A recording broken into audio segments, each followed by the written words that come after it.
Welcome to my inn, the Carriage Rest Inn, a place where the bard has tales that spin. As our weary travelers struggle to find their role in this world divided with souls that are full. Trust, confusion, loyalty are a greater foe than any arrow sprung from above. Who is dark? Who is light? A constant battle over who is right. Listen as we begin here at the Carriage Rest Inn.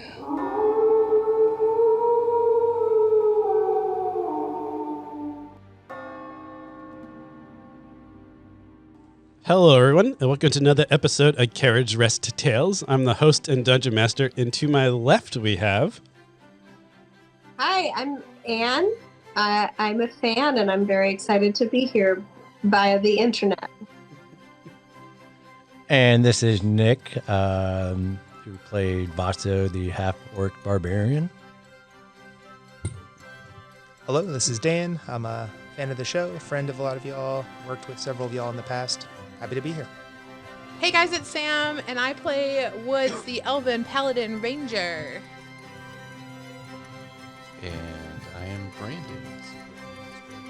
Whispering? Why are we whispering? Whispering into the microphone. ASMR Brandon. Slow Jams with Brendan.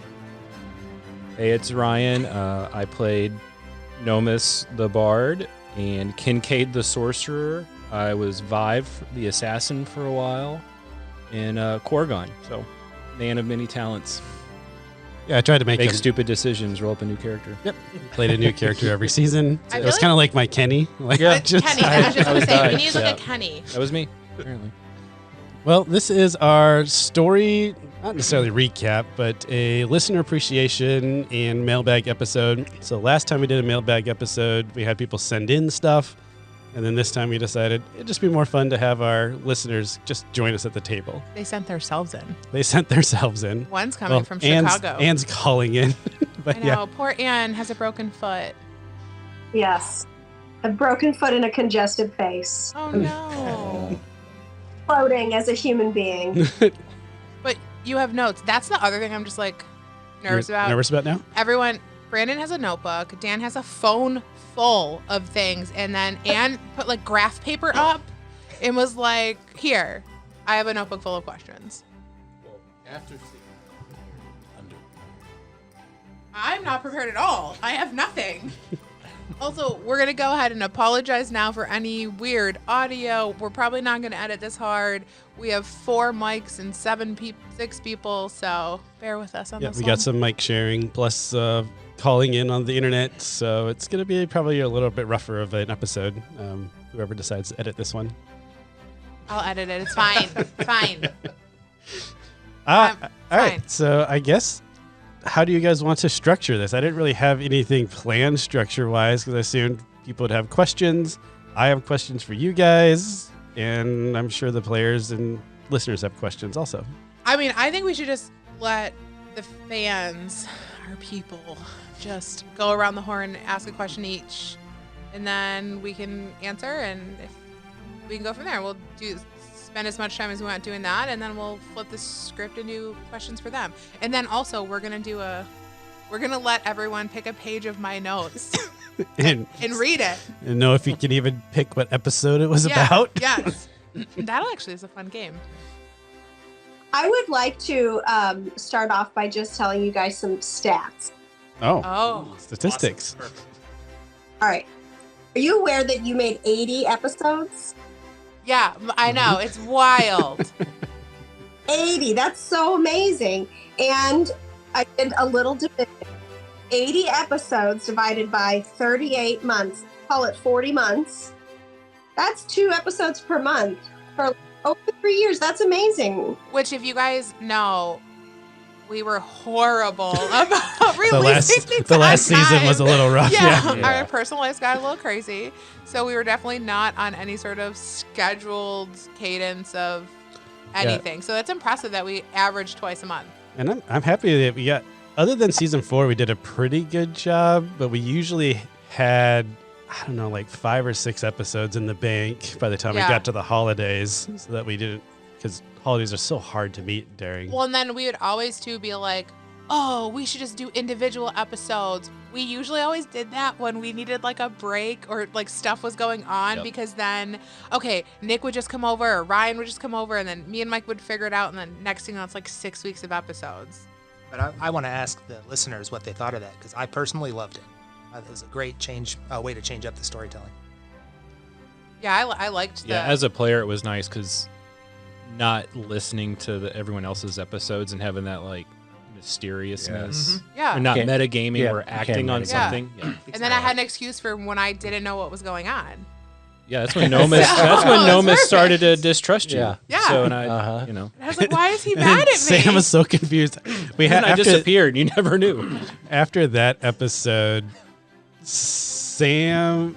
Remember, after that episode, she was like, "It was so awkward. I'm not used to Ryan not liking Oh me." yeah, that was. It's I'm it used was to very fighting awkward with at the Nick. table. Like I'm Yeah. totally used to fight. It was actually really funny. One episode, I wish I was good enough to be like episode 27. Nick and I were fighting. Our characters were fighting in the episode, and it was getting kind of heated. And I had to we had to pause because I had to be like, I'm not mad at Nick. And Nick's like, I'm not mad at you either. But it was Yeah. like getting real, it was getting real intense. Yeah. They closed the rift on you. Yes. Yeah, that's what it was. Yeah. Well, one of my questions was about your one-off, or like your, I don't know, you call them solo, whatever, but what was the most shocking thing you learned, or simply just like describing the experience of listening to your counterparts' solo episodes after the fact, and just talk about that. That was so, I mean, it must have been so interesting. And how long did you wait before you listened to Oh my those? gosh, we didn't listen to it until they came out. So Okay. every time we did a solo episode, we would we'd usually get the recordings done in 2 weeks or so, and then we'd all come back together maybe a couple days later, and no clue what's going on, literally Yeah. no clue. And then sometimes we had 3 or 4 episodes in the bank, so it was it would be 7 episodes before we started listening to each other's solo episodes. We're like, Yeah. oh, this makes so much more sense now. Was it hard to keep track of what you as a person knew and what your character? Sam, For some of us, Yeah. Listen, go for it. I was gonna say it got hard for me distinguishing what Nomis knew and what Kincaid knew, and trying not to bring that in the fold Yeah. for me. For me, I never knew what was going on in real life, and I just decided this is how I'm gonna play my character. My character's just not gonna know because I just didn't know. Yeah. Mike, throw a puzzle. Y'all got this. yeah, Yeah. that's one. And then the Yeah. final. Don't- Same, we same do. thing here. I just kind of rolled with it at some point because it was just, it got so hard just keeping up with everything. And, I could take really good notes, but Doesn't matter. even when you go back and look at it, you're like, why, what did that mean? Yeah. So I think we got better. So we started helping Mike edit. So we would start and each do an episode. So you started editing episodes. So you were listening to them a couple of times. And I know I felt like I got better as a player when I started editing because I felt like I knew what was going on a little bit better. And I'll say from the Dungeon Master side, it's obviously hard when the party decides to split.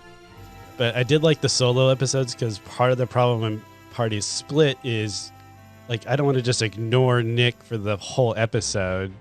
So I'm trying to think well, how can I jump back to this and do that? So the solo episodes are nice because you're I don't have to worry about everybody else. But then you have to also remember when you're planning that Nick doesn't know what happened in Sam's episode. So I can't cue in things, be why isn't he doing, he doesn't know this. His character or Nick doesn't know what I'm hinting at. And I'm oh, dang it. Okay, move on to something different. So that's always a fun challenge. What did you guys think? Were there any times where you were listening and you're why don't they know this? Were there any, was it weird for you guys at all at any point? I mean, I struggled to keep up too, to be totally honest, at times. But I had the advantage of being able to binge listen at times, and that made some things very obvious. I think I talked to Ryan once or twice Oh yeah, car trips to About- Cincinnati. And Yeah. we were just and talk about it. made some suggestions about Sam's note taking. Listen, No, you had the great suggestion about the random encounters, talking about it, Oh but yeah. not recording and releasing us talking about it. So Yeah, that it was and like a we big changed that, surprise. So yeah. yeah, that was a great I felt like suggestion that Dan had. It was taking you out of the story a little bit. I thought, well, we're going on a little side trip. Yeah, you know what's going to happen Uh-huh. before we I don't want to know. rolled it out. Yeah. Mhm. Yeah. Yeah, we didn't That was want to a know good call. either, but he made us. It always happened in the evening. It always I don't know how. at dusk. That At would be some dusk. statistics I'd like to Partially see. How often beneficial. at dusk. We And just- I'd also want to know the statistics on Nick's one rolls. oh, Yeah, can somebody put that together? Nick, you need to burn those dice. That's what we should do. We should have a ceremonial dice burning, melting. I don't know. I played with those dice through the whole thing. I know, but like Rolled one you know, every other they've got time. they've got some sentimental value to me. they do. We'll put them in a little I glass have- case. I'll put them in a box or something. Yeah. A box to hide away the bad spirits or something. Nick says he plays with those dice through the whole thing. So here's my question: were all of you pleased with how it ended? Was I pleased with how it ended?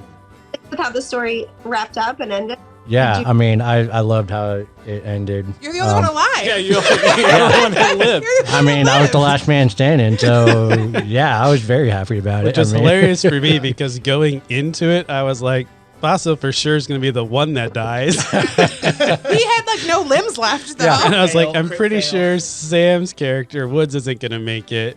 But I was like, oh, I think Nomus will make it. Well, speaking of rolling ones then it on was- a death save, Then and it was then like realizing the I exact had opposite order. inspiration, I could Yeah. have undone it. Oh yeah, we forgot he had inspiration that episode too, which I'd never give out because they Ever. never remember. I don't know. Weird. Yes, I like how it ended. I think probably like a year ago, I had made up like, okay, if it comes down to it, like Woods is gonna sacrifice herself. Like I like kind of decided that I was okay with it, which when you play is sometimes really hard to like understanding that your character might die, especially it's been 2.5 years. So I was happy how it ended. But be honest, did you think you were going to be reincarnated? Yes, Yeah. yes, listen. It's not as serious then. 1,000%. I was like, it's fine. I'm like, Michael's gonna make me into a deity. It's gonna be great. I was gonna be like God of Woods. And then when I died, like we had a pause. Like we legit I needed a minute. I kept part of that pause in that episode Yeah. when I released it because I was like, I think that's cute. The pause was a lot longer though at the A table. lot longer. You guys feel that you overthought the statues. Now that you We went. Okay, here's the deal. Mike never throws puzzles at us, and the 2 times he did it was at Gen Con. So everybody's watching us try to solve these puzzles, which is horrible. Because Horrible. Sam checked out, so it was just me and Nick Which trying like, to solve they these. had me to be the charismatic one in front of all the people. Yeah. And they're like, it's fine. Sam's gonna be up there. It's gonna be fine. All these people in this room. It's not a big deal. And then I'm like, I'm not doing this Yeah, puzzle. and I don't know what this is. one of the puzzles was like prime numbers, and I was like, I probably should have gotten that, but I didn't. So there's that. And then the ending puzzle, I'm taking fire damage, and I'm like, I can't even think because Mike's like, roll another 1d4, and guess who kept rolling 4s? The stress and pressure of that, though, was. Oh yeah, I was made the like, last episode I great. have no idea. It was very possible that all 3 of y'all would die. Well, the other Well, thing we also too, had the god around us yeah, and then in the heat of the volcano. Nick wasn't there, so Nick is like can't participate in the puzzle. Although yeah, he, I'm like At one point writing he stuff did. down and yeah, like he's like trying to like point at us, and I'm like, but I was so confident. I was like, I'm gonna get this one. Like I'm gonna do this. I was so far off, so far off. I was trying to give so many hints too of like, you push this magical force at you and you see the chains of the scales jingle. Like, they're loose. No, I literally Maybe touch getting them warmer. for the first 10 minutes, I was like, I'm gonna kill him. I'm gonna kill him. He made us do a puzzle on the absolute last episode. I'm gonna murder him. So to answer your question, I was mad. I don't know if that was your original question, but I was mad. I was mad that I missed out. I know. You're just like I thought I Yeah, we thought could've I thought I was you're just like gonna on the die. beach with Benson rolling around in the sand. Dan, you got one? Look at my list. Well, quick pop quiz. It's okay. But at some point in season 1 or 2, you reveal the name of your dad. It's not the name that he was using in your backstory. Do you remember what it was? Clyde? Torrance. It wasn't Clyde. That's why it's funny. I used Torrance. a different name. Yeah. I probably have it written down in my It's probably backstory. yeah. What was It was Kevin. Kevin? Oh, Kevin was your dad. Oh, Kevin That's was your nice. dad. I laughed out loud when you said that. Wow. Yeah. We'd forgot his name so many times. So there's a Not I well. feel Okay, like- so here's the thing though. He legally changed his name between season season 2 and 3. He went into So Yeah. that's why I changed it. He wrote me a letter, Yeah. letting me know. So that's what that was. he went into witness quick thinking. protection program in the cabin Yeah. by the It's sea. actually Yeah. Kevin Clyde. Kevin His Clyde. Full Kevin name. Clyde. Yeah. Full name He was a failed fashion designer and underwear model. for Budweiser. Yeah. No, I do have a serious question though. I think it's early on, season 1 maybe, solo episode. Again with Vaso, I'm not picking on you, but You're right next to there was you tried to use a bead that broke a game mechanic, but it was edited out, and I've always wondered what you're. Yeah, I wonder too because you talk about that all the time. All right, so he had a bead that he wanted to be able to open rifts, but the game mechanic on that was only the dark side or the dark half can open rifts, and only the light half can close rifts. But we didn't know that at the time. But nobody knew that at the time, so he was like, "Oh, I want to be able to open a rift." And I was like, "I want to give that to you, but because you're using the bead, but that's a core mechanic that can't happen." Wait, I'm sorry. Explain that again to me. What do you mean only the dark side could open and the light side So- could close? So everybody had a light half and a dark half. Uh-huh. From the very beginning of the story, the dark half people could open rifts. Okay. The light half people could close rifts. Could I do both? You were the 'cause only I was, whole person. you Oh, were because a I go-go. was full. Yep. Vasto was a light side, so he could only close them. Oh. But one You were once light? Same with Nomus. You, Yeah. No, miss until he got Wow. merged. Ozoth was my dark side. oh, yeah, And duh. Vive was my dark side. Oh, yeah, duh. But Kincaid could do both. This is real, guys. Well, This is not- Kincaid this is was what you get. from before when the world split. Right, makes Yep. sense. So that was like a game mechanic. That's what he tried to break with the bead. And I was like, no, sorry. Like, But Mike still talks about it. How Nick tried to break the game. Mentioned it in more than one episode. Didn't you give me inspiration for that? Or should probably Should have. should have definitely. Just bank it for the next time we play. I have this old inspiration. I do need to come up with a better mechanic for inspiration because I forget to You give have it. to give it. Like, you just I need to give know. it. And I'm understanding, Give admitting it at the to us, table, Mike. I'm going to forget. So I need to come up with a different mechanic. The worst part is we ask and you're like, no. Can we level up? No. The amount of times we ask to level up, no. He's like, you haven't done anything. I'm like, we haven't done anything. What else? What do you guys got? All right. Who was each of you all played multiple people. Who was your least favorite character to play? Hello. That you played yourself, guys. that you played.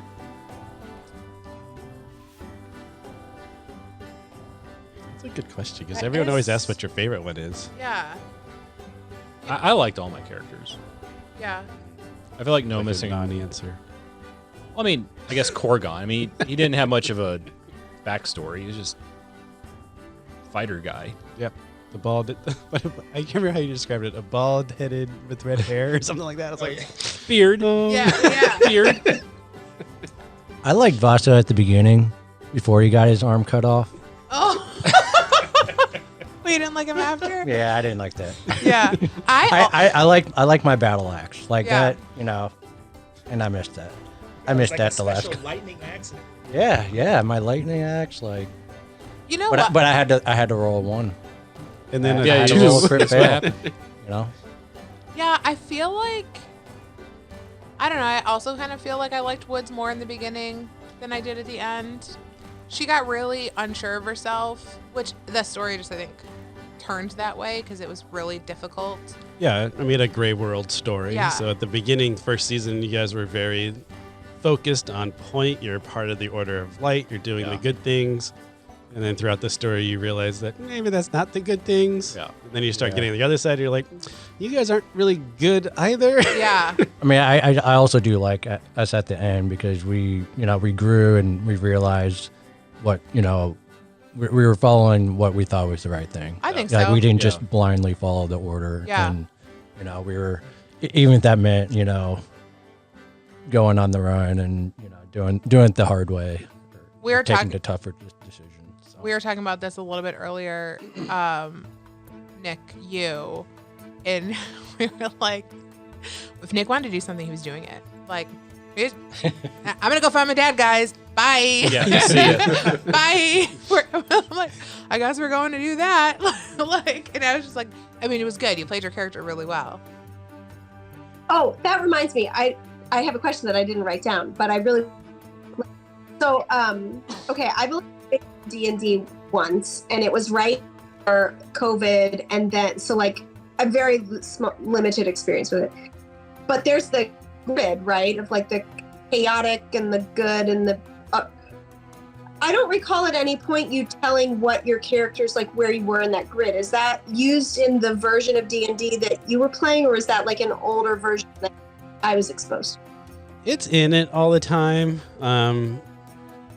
But we just haven't really focused on it. So And we were definitely all good characters. Well, in the world you created, we all had to kind of be good. yeah, Or at least the mechanic. At least Vaso and I did. Yep. Yeah. You could be more Well, neutral, I think. Because I sometimes felt like Vaso made decisions that I was like, that's got to be his alignment, because otherwise I hate that decision. yeah. So, yeah, I think the hardest thing about sometimes playing your character is like you gotta play how your character would play, right? Like, and not what you want to do or what you think is gonna be fun for the story, or like you gotta play like what your character's been tracking to do. I think we all kind of did that pretty well. I think we were all good. I think that's what led to Nomus's, I think, demise was he saw Grace, and that was his one and only thing, and he went through the portal. Yep. And then got tortured and beaten. And then Merged with his evil twin, and and the story I, took a turn. I couldn't play a happy-go-lucky bard anymore. Create these characters and then change everything about them. Yeah. Halfway through. Could the story have ended differently? There was a point somewhere in the middle where you all were very concerned about the psychological damage you were about to deal to everyone. Yeah. And I remember as a listener not knowing where it was going, thinking, well, actually, maybe the Order of Light was onto something here. Maybe it's not actually the best answer to traumatize everyone. Yeah. So at the very beginning of the story, I had 3 endings picked out.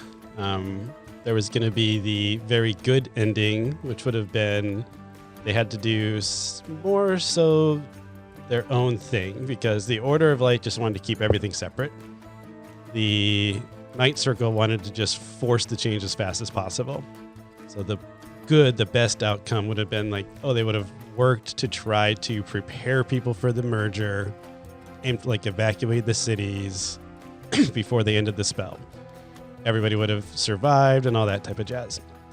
The horrible ending was actually if they just stayed with the Night Circle and quit, because then they could have stopped the spell, would have just split the worlds completely again.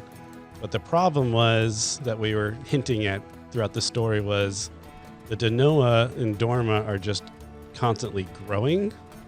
So at a certain point, you're going to get to nobody can survive in Dorma. So if the worlds had stayed split, it would have just been an extinction event over the next 100 years or so. Because everybody in the Dorma side would die, which means everybody in the Ivana side would die. So that was actually the bad ending. They kind of did the gray world, where it was like, we're just going to end the spell.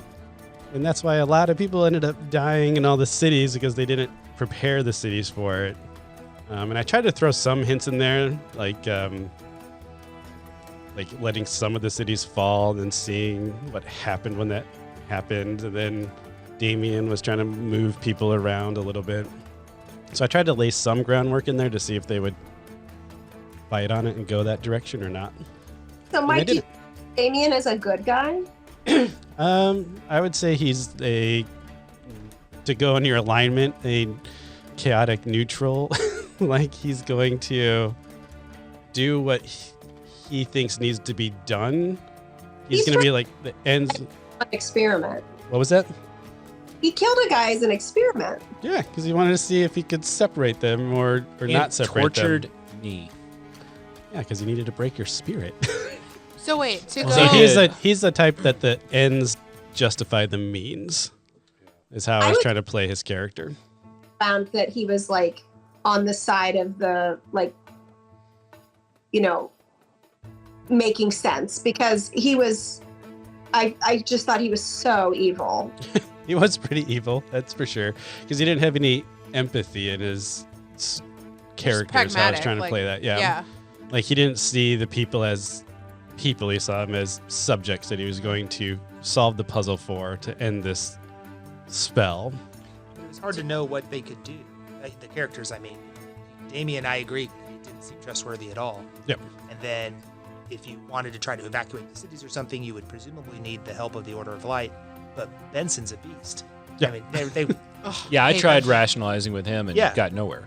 and I mean, Vaso tried a lot, Yeah. to get Benson to come around. He was not going to budge. Yeah. Lawful good. I even did the coin thing.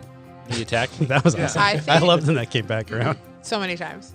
I think to go back to Dan's question, yes, I think there were an opportunity for it to end differently because so many times the three of us would be done playing and we'd be like, wait, are we actually doing the right thing? Yeah, I had no Like, clue. are we supposed to be like, and it's wild, fake world, fake things, but you're like, but everyone's gonna die. And like, you felt like this like pressure for these fake people dying. And I don't know, I felt it. Like, I don't want them to die. Just like random people.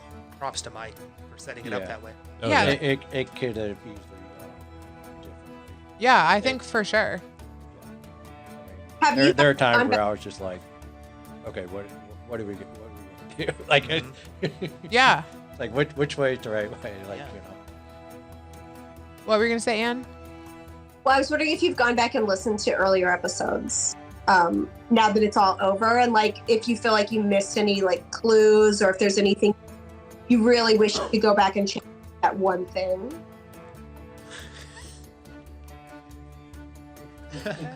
Not gonna go there. So I started, but then I stopped because we're gonna actually we want to re-edit season 1 because if you go back and listen to season 1, there's no music, there's no sound effects, there's nothing like that. So we want to go through and like we learned a lot in our journey of like editing and recording and things like that. So we just want to go back and like clean some stuff up. So that is actually my plan over like during our break, I guess, is to work on that and kind of release it. I wish I could be like, oh, I wish I would have done this. I have no clue. I don't know. Like, it's such a different experience binge listening and then listening every time it comes out versus like the cadence in which we play. Like we'll record 5 or 6 times in 2 weeks and then now record again for 3 months. And then we're just like, what is happening? Like, what is D&D? Yeah, I started doing like if we had those long breaks, I would queue up the last like 5 minutes of the last episode we did, and we would just sit and listen to it. So you'd be like, oh yeah, that's what we were doing. Because if we did it, we had some really rough episodes that were like, no one remembers quite what was going on. And then when you listen to it sequentially, you're like, why are they having so much trouble? I take it back. There is something I would change. There was a series where I don't know what we were doing, but we were just planning and planning and planning. We did like 2 straight that was like the entire episodes episode. Yeah. That of was just planning. The And pirates, yeah. it was to the point where my mother-in-law listens and she's like, why do you guys plan so much? I like it when you go do things. Granted, I think she was listening to the episodes on repeat and like kind of out of order, so I don't think that really helped. But we were like, yeah, so I wish I would have gone back and maybe I don't know, there's just like a season of us where we were just unsure on a lot of stuff, I think. Yeah, I remember. I think it was the final season where like we spent like 2 episodes. Yeah, just. Sorry, No, it's fine. we spent like we were trying to figure out what to do to the last for like the final thing, and I just remember us just planning way longer than we It should have. Yeah, and Mike was getting so frustrated. Yeah, And it's he was like just we're setting out a plan, and then he's trying to plan, and Yeah. then we change our plan, and it messes up him. And That is the best. So I have the privilege of living with the DM. So when everyone leaves, we always like debrief how the session went and like things like that. And he'd be like, "You guys did it again. I had all this stuff planned, and nope, you're go and do something completely different. Split And the party." Yeah, it's like what I thought you were going to do was this. I'm like, that never crossed my mind to do Never that at all. And then I'm like, I was like the 3 bards. There was something with the 3 bards are The the very NSYNC guys. "Oh yeah." He was like, I thought you just do this with them. I was like, Oh yeah, no. we were gonna send them in or something like that. Yeah, at the very end, it was like they have 3 objects they need to follow, 3 pillars. There are 3 bards that are doing nothing. I don't was even like, trust surely- myself to do it, let alone a level 2 bard. Yeah. Surely they'll give the bards these items so they Listen. could stay and like fight the big baddie. And then they're like, we're all going to go in different windows. And I'm like, awesome. Thanks, guys. I could not trust Lance Bass the second because second, there was yes. Lance Bass, the mermaid, and Lance Bass. You know, my favorite was The you guard. didn't pick it up till Lance Bass the second. You're like, oh, because he's a fish. Oh, I'm so dumb. Were you gonna say something? Go ahead. So I want to ask, what episode do you guys have that sticks out in your mind as a favorite episode that you recorded? I want to ask that question from a listener standpoint Yeah, I too, wanna just know that curious. too. Oh. Let me check my notes. What's yours? Maybe we're the same one. Mine's easy. Mine is the episode where Nomus decides he's going to go into the rift after Grace, because I knew from the way that the story was set up that you probably didn't plan on him doing that. Mm-mm. And because it caught me off guard as a listener, and I was like, what is he doing? So I only can imagine what it did to you. But Oh, I that was actually my called favorite. Brian. Was it that day or was it the next day? To let him know that he had to roll Roll up up a new another character. Because I just cut at that episode because I was like, that was not what I was expecting to have happen. Because I knew it was on the other side of the rift. And I was like, that's not going to end well. But the love of my life showed up. I had to go get her.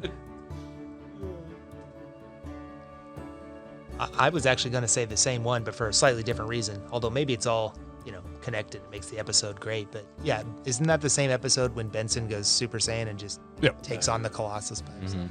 Yeah. When he starts, Awesome, I was trying to use that episode to show that, so like the Denoa are dark shards that accumulate and grow into these monstrosities. That obviously didn't exist in Ivana because we found out at the end of the season he's hoarding all them. But I was trying to think, like, I need to start putting in some breadcrumbs in here that the things in Ivana can also like merge together to do things. So that's why he was like making them into arrows or spears. I can't remember exactly what we did that episode, but I was like trying to lay some breadcrumbs down that can happen. I think one of my favorite episodes to play is when Nomus and Vive first merged, and I had to do this like split personality golem thing, where I got to be like kind of a good guy and a dick at the same time. Language cap. You crushed it. Oh, was so that good. was amazing. It was so good. Well, I will say the last episode, the first season, just because, Vaso decided to break Woods out of jail, and that changed the trajectory of the whole thing. That's when Kincaid came in too. Yep. Dang, I should really listen to the first season again. I don't know what episode this is, but I'll tell you it was in April of some year because in my notes, I'm looking at the notes. I think it was one of the first times that Woods turned into a deity because it was where I was like begging to Lucha to give me power, and I was like sitting and I was meditating, and I think Clyde was there. I think we were at Clyde's house or something, and like everything, like they were attacking us, and I was trying to get like my wings and stuff, and I was like, like Lucha, like let my eyes be your eyes, and I was doing all of this like monologuing, and if you guys can see my notes, was coming up with it on the spot, and I was having so much fun that I was not listening to anything else that was happening. Mike would look at me, and then I would like say 5 or 6 lines, and then I put my head down and like keep writing until I like convinced him enough that I like could be, and that's the first time I got my wings. Because I remember I shot up through the roof. Oh yeah. I think we called that episode "Vasso's All Right." Yeah. Oh yeah. Was that when they were trying to rescue Nomus? Maybe. No, that was when they were. You guys ended up at Vasso's dad's house. The lake house. The lake house. Yeah. There was like a tidal wave. Kincaid was in there still, so I hadn't rescued Nomus yet. But I don't remember why you guys were there. I don't remember either. I just remember like sitting. Oh, I think that was after. If I'm thinking about it right, I think the order of operations here it was after the Gen Con episode where they got. The time skip happened, and they ended up in that village and had to jump in the river to escape people. And then they were close to either Woods' hometown or Vasso's hometown. And they decided to go to Vasso's hometown. Yeah. And that was where we found out that his dad, in that like 1.5-year time break, had to flee the town and was in his old hunting cabin. So you guys went to go find him to ask him questions and stuff. Because Klepto Woods kept stealing stuff out of the house. Yep. It's like, oh, I got your dad's photo. Listen, and I got your dad's this thing. I got his I robe. took this. The amount is, I have a list actually. I wrote it all down just because I was like, I think we were doing something when we were looking through your dad's house, and I'm like, I'm just gonna take a bunch of stuff. Like this will be really funny, and I knew it would piss Nick off, and it did. Language cap. I know. Sorry. I had a whole list of. I had like kitchen knives. Like, why do you have my dad's knives?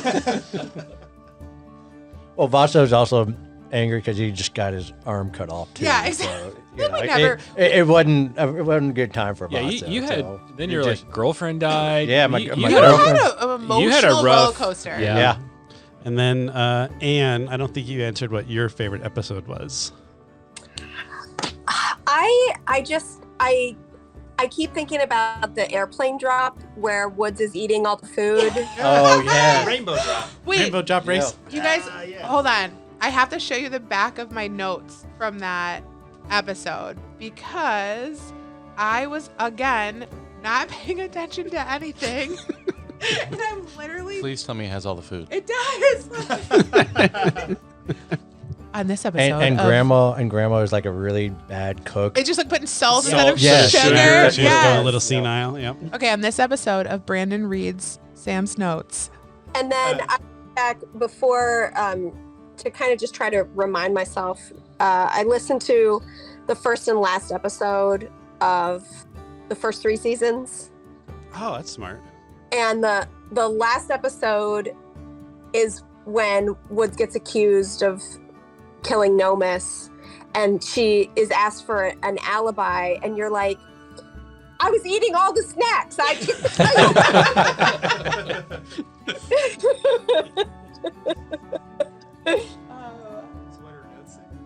Oh man. Yeah. We've got some good ones here. We've got brisket sliders, hot cheese, fried Oreos, churros, turkey leg, Choco Taco. Oh, those are classic. I don't know if it actually came into the episode or not. Is this where the I beef don't leather think I came remember in? hearing. No. Betsy's No, that beef was jerky, episode like 4. Oh, you had it. I Okay. had it on me. I always had it on me. flapjacks. We got on here. Looks like Bubba's shrimp cocktail. And there was that funny character who was like following you around. Oh, Jaku Jog. No, was that him? No, he was my opponent in the. Yeah, he was the drop opponent at race. Rainbow Oh, yeah, Drop who was Race. following He me liked around? the food too, didn't he? I think he did like Yeah. food Yeah. also. I thought for sure you two were gonna hit it off. But Well, Nothing I'm came up of it. pretty He positive. didn't text you back. Who was voicing that character? John. My cousin, my first cousin. yeah, so that'd yeah, I be- guarantee that'd be a little weird. literally nothing was going to happen. Okay, wait, hold on. We need to take a deep cut for a second. Was it the practice campaign Okay, what about the practice campaign? with that really awkward exchange Oh. with Brian. wait, not the one where Ryan's trying to get kids in his van with candy. The one where Ryan is like flirting with John's character. Yeah, that must have Yeah. been. Was that Oh, the practice that was campaign? the Okay, never mind. We won't talk about that. But yeah, there's some Eventually, lines. I'll release that one on the Apple Podcast, but Yeah. I wanted to clean up. the That editing character of was it. trying to be nice to that family that lost everything in the fire. Trying to just get Let's not talk information. about that for episodes. I stand by my action. Okay, I have a related question to this Okay. conversation, which is, did any of you have a favorite not main character? What do you like, an NPC or not main character? Yeah, NPC. Either that you or someone else played. And I'm going to take this opportunity to say shout out to Rug. Rug? Oh, Rug. from Oh, that's when you played. Oh, yeah. Anne, you're my favorite listener. Sorry, guys. Rug. What? Oh, yeah, he was dumb, right? Wasn't he like He was trying to help. Rug? Was he I Russian? Was I Rug? can't even remember what was so funny about him, but I was laughing so hard. Yeah. I texted you all after the episode. It was like, oh my God, I love Rug. And you were like, thank you, because Michael hates him. Go ahead. Well, I was just going to follow up. It's not an NPC, but I'm already on record as saying that Holara is my favorite character. Yeah. See, he comes in clutch after you were my favorite listener. You love to hate him. Switching. It was so good, though. I loved how antagonistic everybody you that. were with the team. I loved playing Holara. And for all the girlies out there, Holara is a brand of like fast fashion clothing I was going to ask that. from like China. And I had just bought a pair of pants from there. And I just kept saying in my head, Holara. And I was like, Holara. I was like, this has to be my character. It has to be. Speaking of character names, so Sam in the practice campaign was Grinstead. When she played Melwood. Uh-huh. And then she had Story Avenue, which are just all of the exits. For those who live in Louisville off of 64, those are literally, so we joke around So that. our next character is Zorn. Cannons. Oh, Zorn. Zorn. Zorn cannons. Zorn Cannons. Wait till Mr. Blinkenbaker comes out. I'm so glad I never made Monsieur. Mr. Gene Schneider. Monsieur Yeah. Husborn. I tried to do a picture. There's a Dorma Avenue in my neighborhood. Really? Yeah. That's that's crazy. cool. We should Yeah. take a photo. Okay, everyone else's. What was it? Favorite character or favorite NPC? NPC. Yeah. Mine was Brandon. Captain Captain Brandon. Brandon. Oh, that's not surprising. Just saying. Was named after. I think all three of you had something named after you in the series. I was a queen. Yep, and you're was a it? Do you queen. know what yours was? I don't remember. I did. You guys don't remember? I don't. Sophie, the dragon, was I named gonna after your ask daughter. that. I said, I was yeah. going to ask where the name for Sophie. Yeah, That's from, I think you picked the name. Soph. Self. Oh, yeah. And that was, Well, thank you very much. yeah, it was the namesake I got for you, your Dean. daughter. It crossed my mind. I but wasn't didn't your think- favorite character, but that's I made sure you got in. I liked any NPC that Mike did with his NPC voice. Yes, yes. Yes, yes. What? Yes. Yes, yes. Oh. So what we have here is, yes. What we have? got- Yes, yes, yes. Beef leather? Yes. We got that. Mm, yes, yes. I Yes, did yes. have to stop myself from saying yes, yes. And then I think it was Nick absolutely broke in one episode because he looked at me, he's like, yes, yes. I was like, It grew on me. It did. Yeah.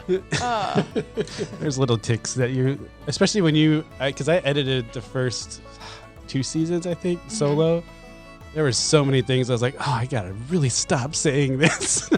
Every time I had to edit, there was a follow-up message to the group saying, "Guys, we have to stop coughing. We have to stop touching our mic."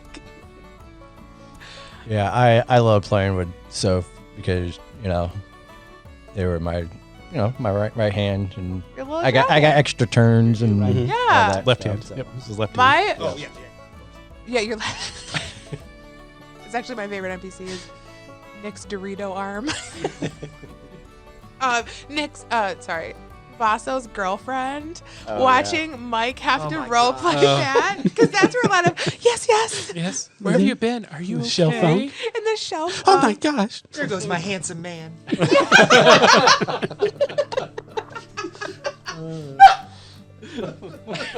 My other thing, so the first story we ever did, gave Nick's character a girlfriend in that one also. That obviously I also acted out. Adrian. I remember. Adrian. She was part monkey. Yeah, she was. Oh my. Yeah, it got a little. All right, I have a question for you guys. How did you guys think the pacing of the story went? Did it seem to unfold like too quickly, too slowly, or was the pacing fun? Question for the players. I was going for the listeners. So yeah, the listeners. Yeah, that's them. Not us who play the game.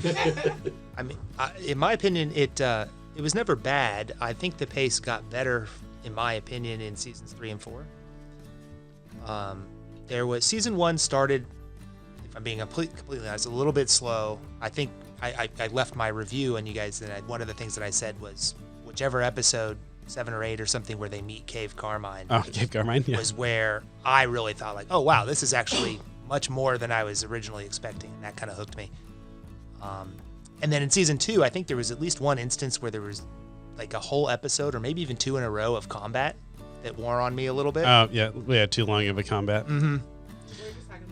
Yeah, we were just talking about. I'm trying to come up with strategies for speeding up combat, and I started doing a little bit more in season 3 and 4, where I'd be like, okay, let's just each person Right. take like 7 hit points, and we'll call this finish this up. Like we get it, yeah. Yeah. Yep. That But kinda I mean, helped those with are minor points. Overall, I thought the pacing was fine. Nice. The only time I it was season 3 because we abandoned all of our characters that we came to love and be invested in emotionally, and then it was like now I have to learn all these new characters and care about them. And Yes, Anne. You can't see me. I'm sorry. I just stole the mic from Brandon. Yes, we know because as players, we were right there with you, but we knew it was coming because we had been playing with Mike for 10 years, and this is what he does about. You get in your groove, and you're like, I know my character, I know the personality, I know where we're going, and he's like, And we're like, oh crap, you something's all coming. eat a flower and pass out, and there's a white fog around your face, and you wake up in a different body.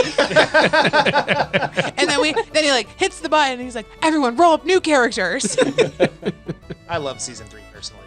Season 3 was the weirdest one for me to Dungeon Master because it was the first time I've ever done Sam calls them the flashback because every story I ever read, I have a flashback series. But normally the flashback series are like hundreds of years before to set up some lore of the world, like introduce a enemy organization or something like that. This was the first time I did a flashback that was happening concurrently to the story from seasons 1 and 2. So I was like, it was hard to Dungeon Master because I needed to hit certain plot points that were already established. So it was a fun challenge, but it was definitely a stressful season, which is also why it was only, I think, 13 episodes long. 11. 11. I had no idea it was happening at the same time. I thought it was hundreds of years before. Damien's just really old. Five, It's D&D. I thought it was a couple hundred years old. 5 was there. I mean, cats have 9 lives. Yeah, there you go. That's it. Next story. I need whiteboards. Yeah, I need all of these walls. We talked about that. I think I'm just going to commission Dan to take notes for me. You're going to see him sitting in the corner corner, and then after everything, he's gonna be like, "Okay, Sam, this is what happened." We have our scribe, Dan. Somebody get Sam a corkboard and some red string. Yeah. Murder board. It was a nice change of pace, though, for the season 3. Just to play a different character. Easy for you to say. That was my third one. Yeah. Well, That's a great break for us. for me and Sam, Yeah, that's fine. obviously. Choices have consequences. I didn't know going through a rift after my we got love to kill was going. Sam's character, so that was kind Okay, of fun. that was That was kinda frustrating. Yeah, No, that was amazing. because our original recording of that, we dominated Halara, and then we had to Oh, redo it. that's and I right. rolled crappy, and Halara she started getting the better of me. Yeah. What happened? The I file think- got did we- corrupted. yeah, the file got audio corrupted. file got corrupted like halfway through. Because our combat with you was Yeah. perfect So for good. us. Yeah. And then we had to redo it. And I thought Mike was just going to be narrate it. No, Nope. we had to re-roll dice. And you Yeah. know how that goes. Yeah, the first time you guys murdered me, Yeah. real bad, and then- then I Someone may have rolled a oneer. Yeah. A couple. I mean, the odds 5% over time. Yeah, that's it. my favorite though is I didn't know where Nick would be like, Halara.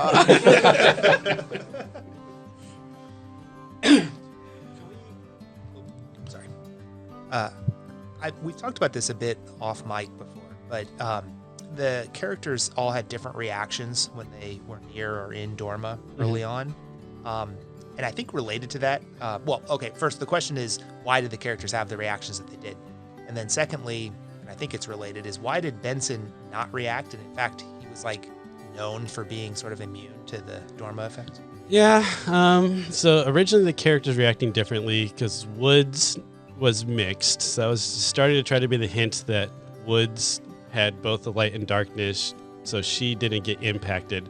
And I was mad at myself because I had totally forgot that I was going to keep causing damage to Vaso and Nomis when they would go in and out. And I just did it, I think, for that episode and a couple other episodes, and then I kind of forgot about it. So I was like, dang it, afterwards. So that was the reason, when they would cross over, they would get, confused because they're not supposed to be on the dark side. Vaso got angry. Yeah, Yeah. Vasa was getting angry, and I think I was trying to play that because he had a lot of rage built up into him. So when you're on the Ivana side and you're a light person, your negative emotions are getting pulled into Dorma. So then when you then cross into Dorma, those are no longer getting pulled from you. So you're going to start feeling those emotions. So that's why he was getting a little bit more angry, was because he was always angry. Just the spell was sapping that away from him. So that's like Benson in season 4. Yeah, it was like Benson in season 4 when it was no longer getting pulled from him. Now he was freaking out. I think And then to answer your second question about why Benson didn't get impacted, I don't know. And that's Well, is it a plot hole? I was going to offer a suggestion, which Yeah. maybe it's just the blessing of the Harbinger. ooh, that could that's be exactly it. Yeah. actually Well that's what it done. was. Exactly what it is. That's Yeah, what right. it was. Yeah. Ding, ding, ding, ding, ding. No, that's sometimes I've learned in DMing is you don't need to know all the answers. Especially, there's a motto that I always go by life, and that is perfection's the enemy of progress. And if you're trying to wait till you have everything figured out, you're just never going to start. Forever. Yeah. So some of the times I'll introduce stuff. I don't know how it works yet, So now we know. It's the Harbinger's blessing. There you go. And I thought, especially with Nick, when he would go over as the seasons progressed and as Vasa would go back and go forth, it was I assumed it was just character growth. He was just learning how to handle his emotions better and learning to go back and forth, which I think was just an unintentional thing, or you could just smile and say, yeah, it's exactly what I wanted. Sam. You really picked it up. That's the thing I picked up. And that was a very tricky aspect of this because I think we've all put together that the story was very much based on emotions and not bottling up your emotions, but working through them.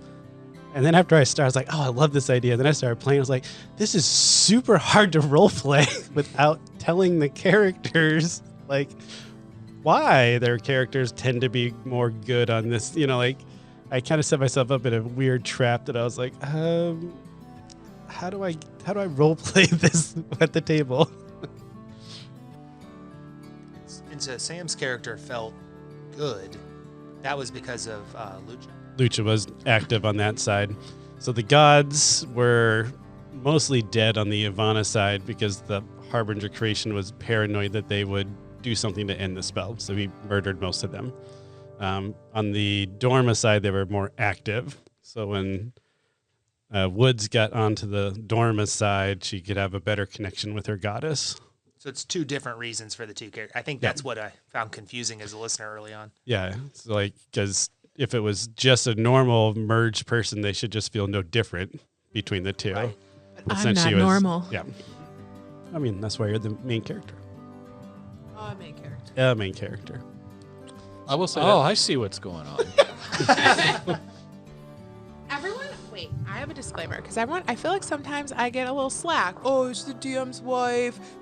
I go, no, I put a lot of work in my characters and I show up and I role play. Yeah, problem. I'm gonna Email hit me. it with my bow. Plus 14? Yeah. Does that Does I a rolled 28 hit? hit? Does a 40 hit? I don't know. Does a 32 hit? And Mike would just shake his head. Didn't that actually happen? No, yeah, I was. You got over Well, 30? I had a plus 14. Yeah, That's what I'm some saying, a mistakes were plus made. 14. No mistakes were made. Oh, no, not on your part. I gave you too powerful of a bow, and yeah, it was, mistakes. I deserved it. It made up for all the inspiration you didn't give us. Brandon, you What had a did I question? no, I was just going to say that was one of the things that I appreciated about the storyline in general is how you kept us guessing. There were points in time where, like, I'm pretty sure you guys felt it as players, where, in fact, you've mentioned it, where you're like, are we doing the right thing? Yeah. Or, and that just tied in with doing. So I disagree with the season 3. Season 3 was like my favorite because it's a flashback, and for you to be able to make that happen and everything tie in together was just mind blowing to me as a listener. And one of the things that I appreciate. I love season 3. Yeah. Anne didn't like season 3. It was all the other Sorry. seasons. All the other seasons, I was like always checking my podcast to see if there was a new one. And season 3, I just was like, well, I'll listen to it. Well, I noticed it. I get it though, because it's hard. I get the same way. You get invested in something, and then Yeah. it takes me a while to like relearn new things. So even Yeah. for us, it was like, wait, what are we doing? What's happening? So it almost feels like you're like starting over again. Thank you for sticking with us though, and not like giving up. Oh, please. Oh, and I did think of another. I think my favorite episode more than the airplane drop is the one with the Chaos God where they have to play the game. Oh, yeah. Gen Con. The Gen Con Con. one. Yeah. That was excellent. Yeah. Listen, That was a nightmare. Brandon. Yeah, it was awful. Brandon was there in person, so Brandon was a part of it. And listen, first of all, who let Mike just plan that by himself? Because Well, he's the DM. He plans most things. I know, by but you himself. think we would have like thought about that beforehand? We're all sitting up on this stage In front of all But these in people. front of all these strangers. Yeah. And next thing I know, there's like ketchup packets flying in the air. And I'm like, what is happening?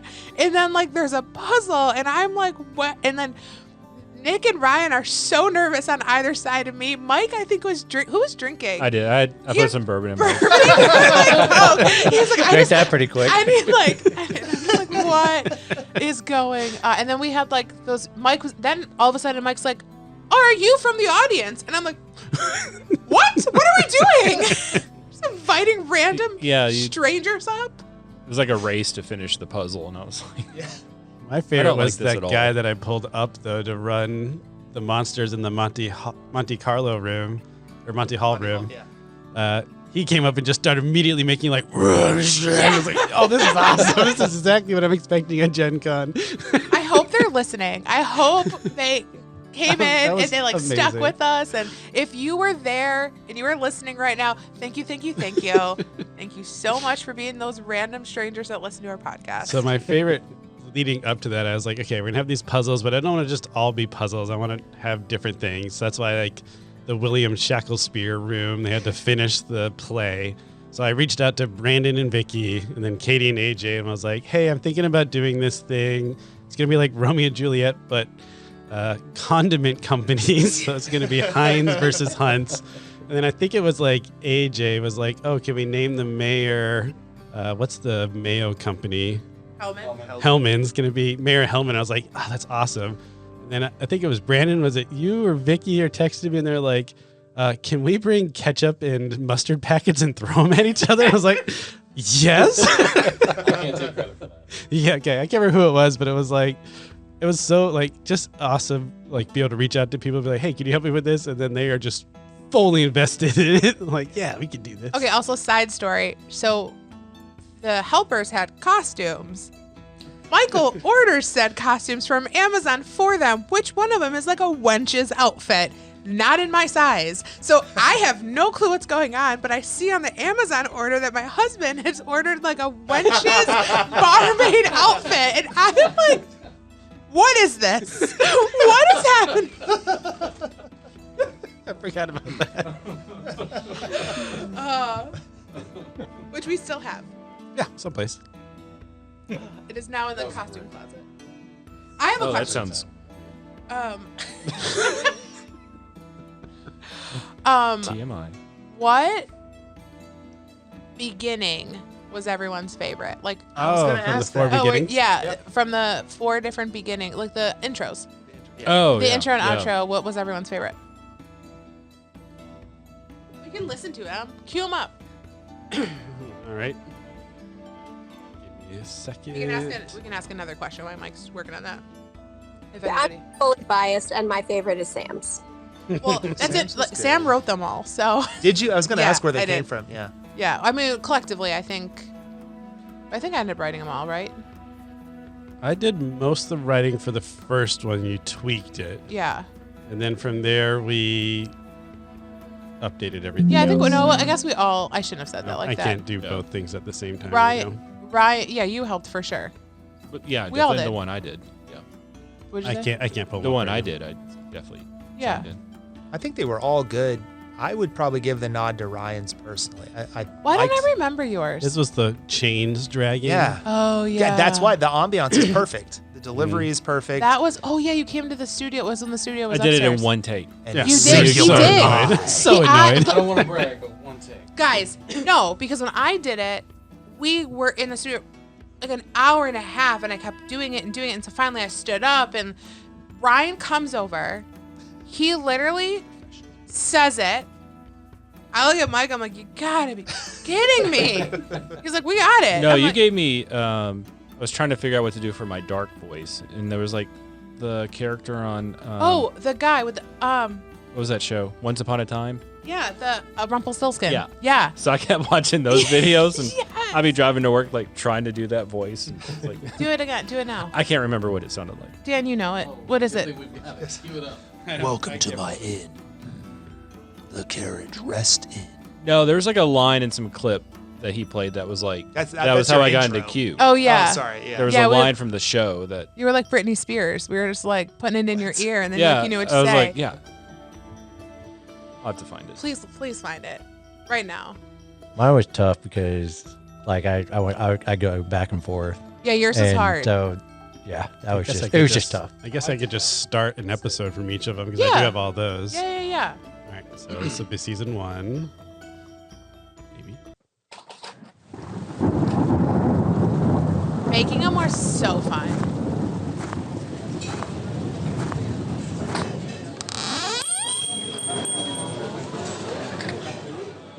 Oh, hello, weary travelers. Come on in. It looks like the bard is about to begin. I'll pour the ales over the stories, fables, and tales about the bards, battle axes, and bows taking out their ferocious foes. Just take a listen to the tales that we spin here at the Carriage Rest Inn. Oh, this might be my favorite. It's so good. God, that was a Yeah. fun one. All right, and then season 2 was they were all They're so good.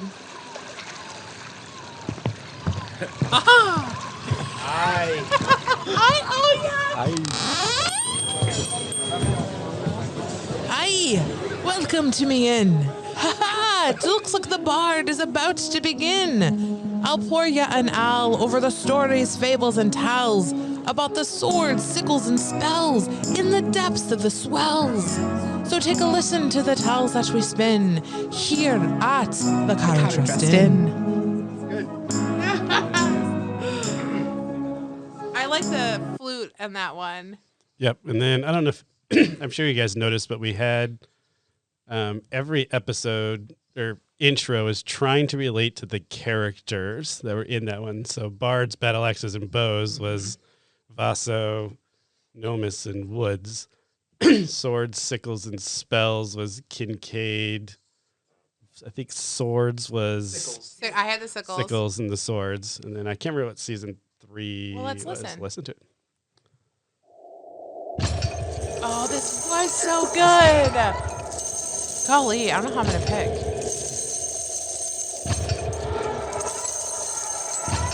I remember making this with this coming up with the background music. Welcome to my inn, the Carriage Rest Inn.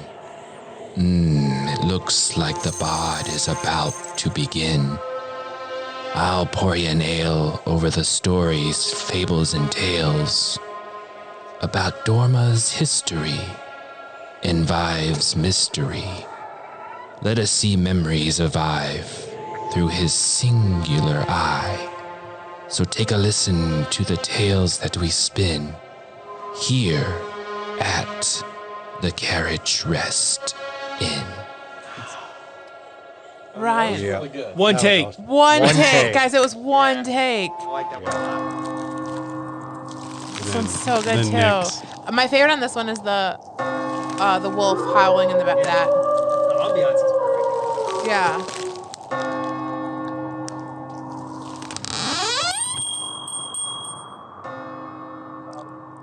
Welcome to my inn, the Carriage Rest Inn, a place where the bard has tales that spin. As our weary travelers struggle to find their role in this world divided with souls that are full. Trust, confusion, loyalty are a greater foe than any arrow sprung from a bow. Who is dark, who is light, a constant battle over who is right. Listen as we begin here at the Carriage Rest Inn. We're so good at this. Golly. You guys should do a podcast. We should. Yeah, we you should. know what? Maybe. One that like 80 episodes or so. Okay, now that everyone has listened to them, what's everyone's favorite? None of them are bad. I'm sticking with Ryan's. That's my vote. Ryan's is pretty good. Ryan's is so good. I'm biased towards mine. I'd have to I- go with Ryan as well. You know what though? I kind of also really like the first one. I forgot. Mine's cheesy. Mine is so corny and cheesy. It's me. But it fit the season so well. Yeah. And like Ryan's fit the season really well. I think Nick's fit the season really well. Mine was just general. They're all different, Yeah. and which is appropriate for each. Season. I do like Ryan's, but I've got to go with the original season. I forgot how good the music and so fun story. Mike, for the most part, we had to layer in all that music. Like it was really cool. We got to like develop it all and like edit in the doorbell ringing and like the wolf howling. It was a lot of fun. Yeah, it was Trying to fun. figure out where to put the wolves howling. That's the Yeah. fun part for me. And then that's when I started playing around with like the audio engineering part. So like the very first one, you can start hearing the crowd before the door opens. But then I make that track louder when the door is opening because now you can hear the crowd. So it's like, it was a lot of fun from a learning how to edit standpoint to try to think of, oh, that's kind of cool, like, stuff like that. And then like in the first one, the storm I have playing the whole time, but once you get inside it drops down so you can't really hear it, but it's still in the background noise. It's fun to me. I know you guys have more. Oh, I liked them all. Okay. I thought Nick's was the hardest for you to go back and forth. So Yeah. mad props to you for doing that. In that voice. Well, we always say Nick has like the best, deepest podcast. I remember the first time we got on mic Nick's like, hello. Ryan and I go, I'm sorry. Who are you? This is Nick. This is Nick. I'm playing Vasa. We were just like, okay. Okay, Nick, you should read books on audiobooks. A voice actor. You should. What other questions? What do you guys got? I want to ask about plot holes, if there are any, if you know of any, or I could suggest a few. My favorite. Why don't we start with your list? No. I don't know that they are. It's just they could be questions. My but- favorite plot hole comment was in season 3. They had to fight and destroy the Colossal, and then Ryan, who picked up that the story was happening concurrently, was like, "What does he? I think we're probably gonna die because we can't destroy the Colossal." He shows up, and then they kill the Colossal, and he's like, "Is this a plot hole?" I'm like, "I promise it's not." Right. Like, he comes back. That's actually a reoccurring thing. Like that was kind of my favorite. And now that Sam doesn't know that season 3 was concurrent, that yeah. even makes it better. I have so much respect for every single person in this room and in the internet who remembers what seasons are what, because in my brain, it's all just a mush of things. I know. See, I separate from Nomus, Kincaid, Yeah, this Gorgon, is so easy for you. Nomus, Vibe. That makes sense. Bimus. I had to play the same character the whole time. It's I'm exhausting. sorry. Yeah. All right, so now what potholes did you notice? I'm all right, curious. let's start with the I'm very- sure there's. Please I'm tell sure us. there's lots. A very minor one, but I only noticed listening to it the second time. But Cave Carmine, his name is Carmine. Yep. But none of the other Dorma people have the same, Same names name. as the Ivana people. But because he was the first one we ran into, it wasn't weird. Mhm. Yeah, But I listened to it again. I thought, wait, hold on. That's not Yeah. Carmine. How could that be his name? I guess it just Was it happened to be at- Plot hole coincidence. Was it?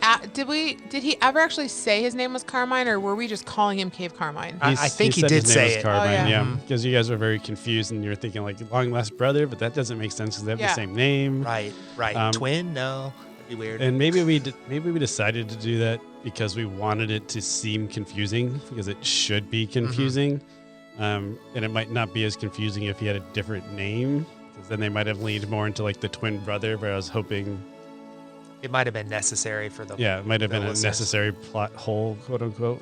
Yeah. Oh, I have I think it was just a coincidence that they're both named for Carmine. Carmine. Yeah, Carmine. that was good. Carmine. Just I mean, like. I mean, they're There's a both the cooks. probability it's going to happen. not It's zero. not a non-zero. I just thought of one. I think it's less of a plot hole, more of a mistake. We called Heaven's Cloud Brewery, right? Heaven's Cloud Brewery. We started referring to it as Cloud 9 Brewery. Oh, Like did the we? last couple of episodes. Well, you Yeah, guys. Cloud 9 Brewery. That's fine. Woods' name changed to Sam for one episode Oh, for Ryan. Yeah. there is so much content that we had to keep redoing and like editing out because he just kept saying Sam, and it was like the second to last episode. I'm like, Yeah, it's like the whole. Ryan, I was like, Woods. we have been No, playing like Sam. D&D for 8 years, and he's like, well, Sam. I'm like, Woods. It's not my name. Sorry. Woods was a vegetarian in the first episode. Yes, I know. She was also supposed to be Massive scared of the plot hole. dark. Was that? That was your Oh original. yeah, that was my original her flaw. very original flaw that she told me in her like player's submission to me is like flaws that would be scared of the dark. It's like, all right, cool.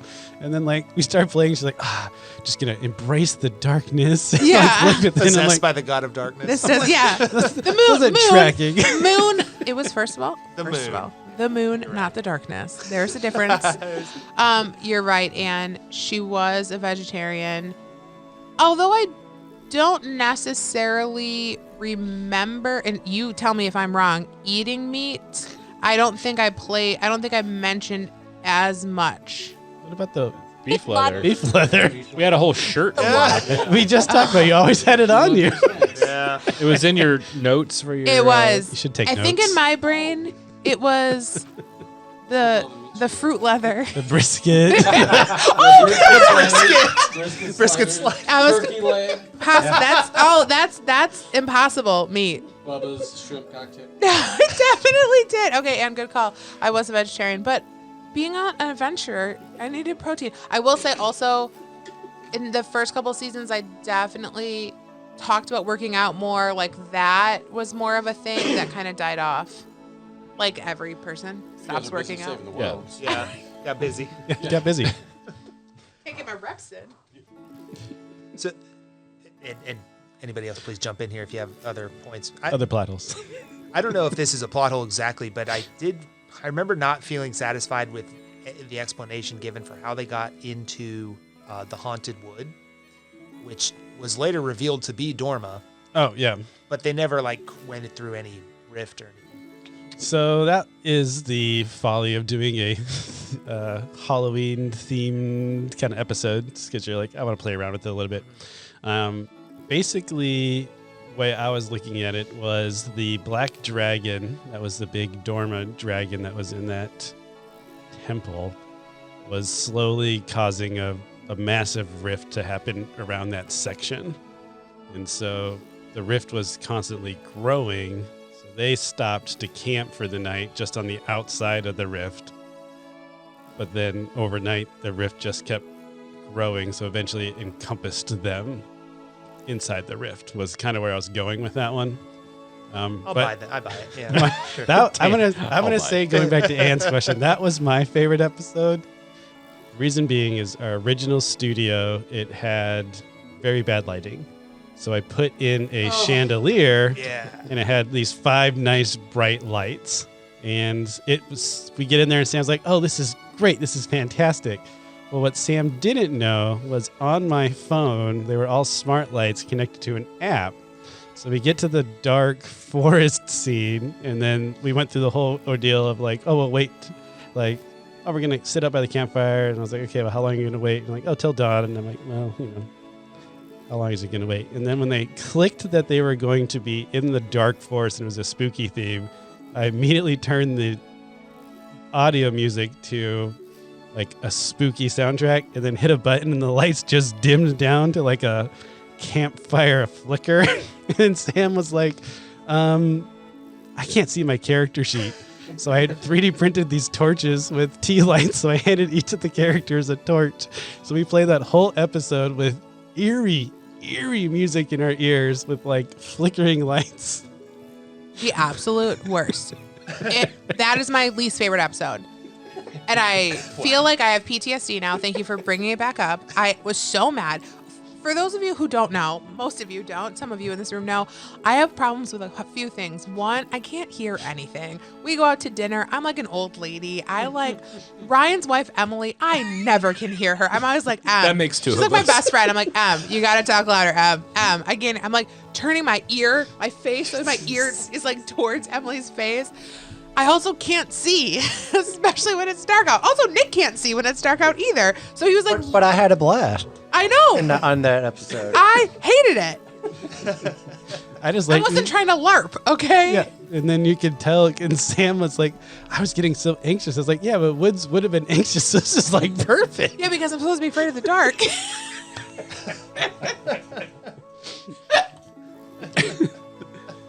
While you guys are gone, I also thought of a question because we were talking about the intros, and each intro kind of set up the theme for the season. So I was curious what the listeners thought of when between seasons 2 and seasons 3, it went from this happy pirate music, and then the first thing you hear in season 3 is just horror chain rattling. Did that just throw you for a loop? No, I loved it. Did you love it? Okay. I did think that it was rather dark and ominous, but I didn't put too much thought into the actual, what was being said, because I'm the type of person when I'm watching TV shows on Netflix, I won't watch what the title for the next episode is because I don't want to. Oh, don't want to spoil it. So, yeah, more often than not, I'll give it a once over so I can hear it and crushed it, and then I just fast forward through it. Just skip them. The rest of them, yeah. Love it. You guys skip the outros because all the seasons had special outros too. Mm-hmm. And they started being all the same. Yeah. Yeah, same thing what we were saying. Like, Yeah. you'll listen to the first one for the season, and then, okay, they're all going to be the same. Hashtag bring that back. Going around the table. Oh, from season 1? Out of character, like I agree. What did we do? Season 1, we finished every episode with getting to know the table. Oh, yeah, we Yeah. did do that. And then we took it out because it was extra editing. It was and extra stuff we had and to prep. do, We had to like extra always think prep. of something. And then I thought at one point we were like, oh, we're just gonna sit around the table and answer a bunch of questions. And then nobody sent questions in. Yeah. So we Well, had to come up with what the questions would in be. Yeah. season 2, you specifically start the season by saying you're trying to shorten your episode length. Mhm. So I yeah. imagine that takes 5 minutes off. Yeah. Yeah, and we got better at editing, and I'm definitely more excited to go back and clean up one. Did you all like it? We went to a point where one of us would start the episode by summarizing the episode. And then we went to, well, on the last episode, Nomis did this. And then Nick was like, oh yeah, last episode, Bassos did this, trying to do this. Like, did that help you all? Yes. Did you like that? Agree. Is that something to bring back? Which Uh, one? Like, Yeah, which one do you like? one better? person summarizing everything, or each of us being like, God, that was so hard. Did you care? I don't remember exactly if the characters did it. I remember John summarizing. well, we episodes of would season write it, 1. and then Yeah, he would, That was helpful. yeah. But also the characters saying what they did was very helpful. I mean, that was shortened to the point, I think.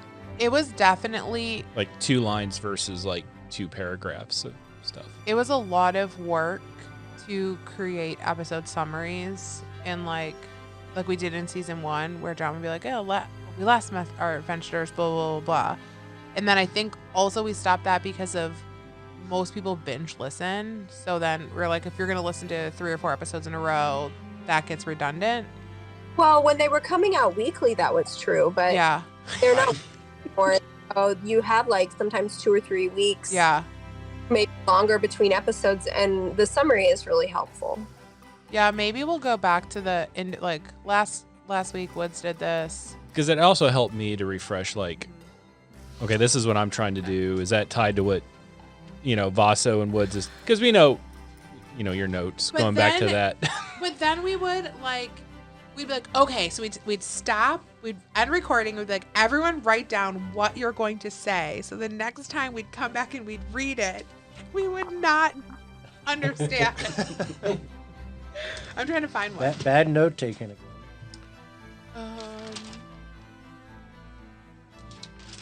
Look at this notebook. Look at all these. You really did try. I tried so hard, Dan. And then when you had made the comment, maybe Sam should take notes, I tried even harder. There was even math in there. There's math. Wait till, let me see if I can find one of the puzzle pages. See, look at this. This is wild. Sam, Oh, no, Maggie. we're hearing that little tapping and the cat playing with the. Our new kitty. She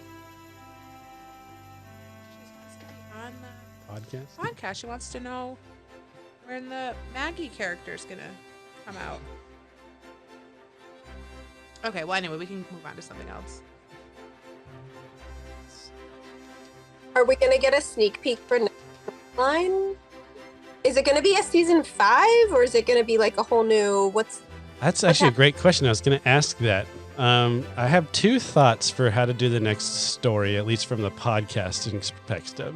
One of them is to just keep the Carriage Rest Tales podcast and start it story 2 as season 5. If I do that, I'll have to probably put like an intro on the first couple episodes of season 1 of like, hey, if you want our most recent story, jump to season 5. I saw Tabletop Champions that did that.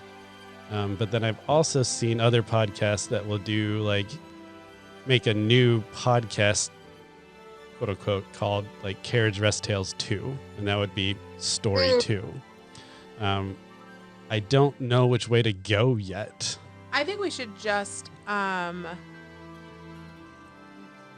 I think we should do same Carriage Rest Tales, but just like the episode titles, just be like story 2, That story 2, and then whatever story 2, episode 1, story 2, season 1, episode 1.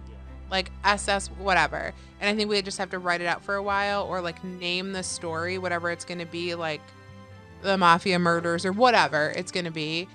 And then just like do it that way. And then I'll have to add because it's pretty easy to add dynamic ads, and I can make one for the beginning. Because what I don't want is, I think our season story 2, obviously like our mic presence, our audio background, our editing's better.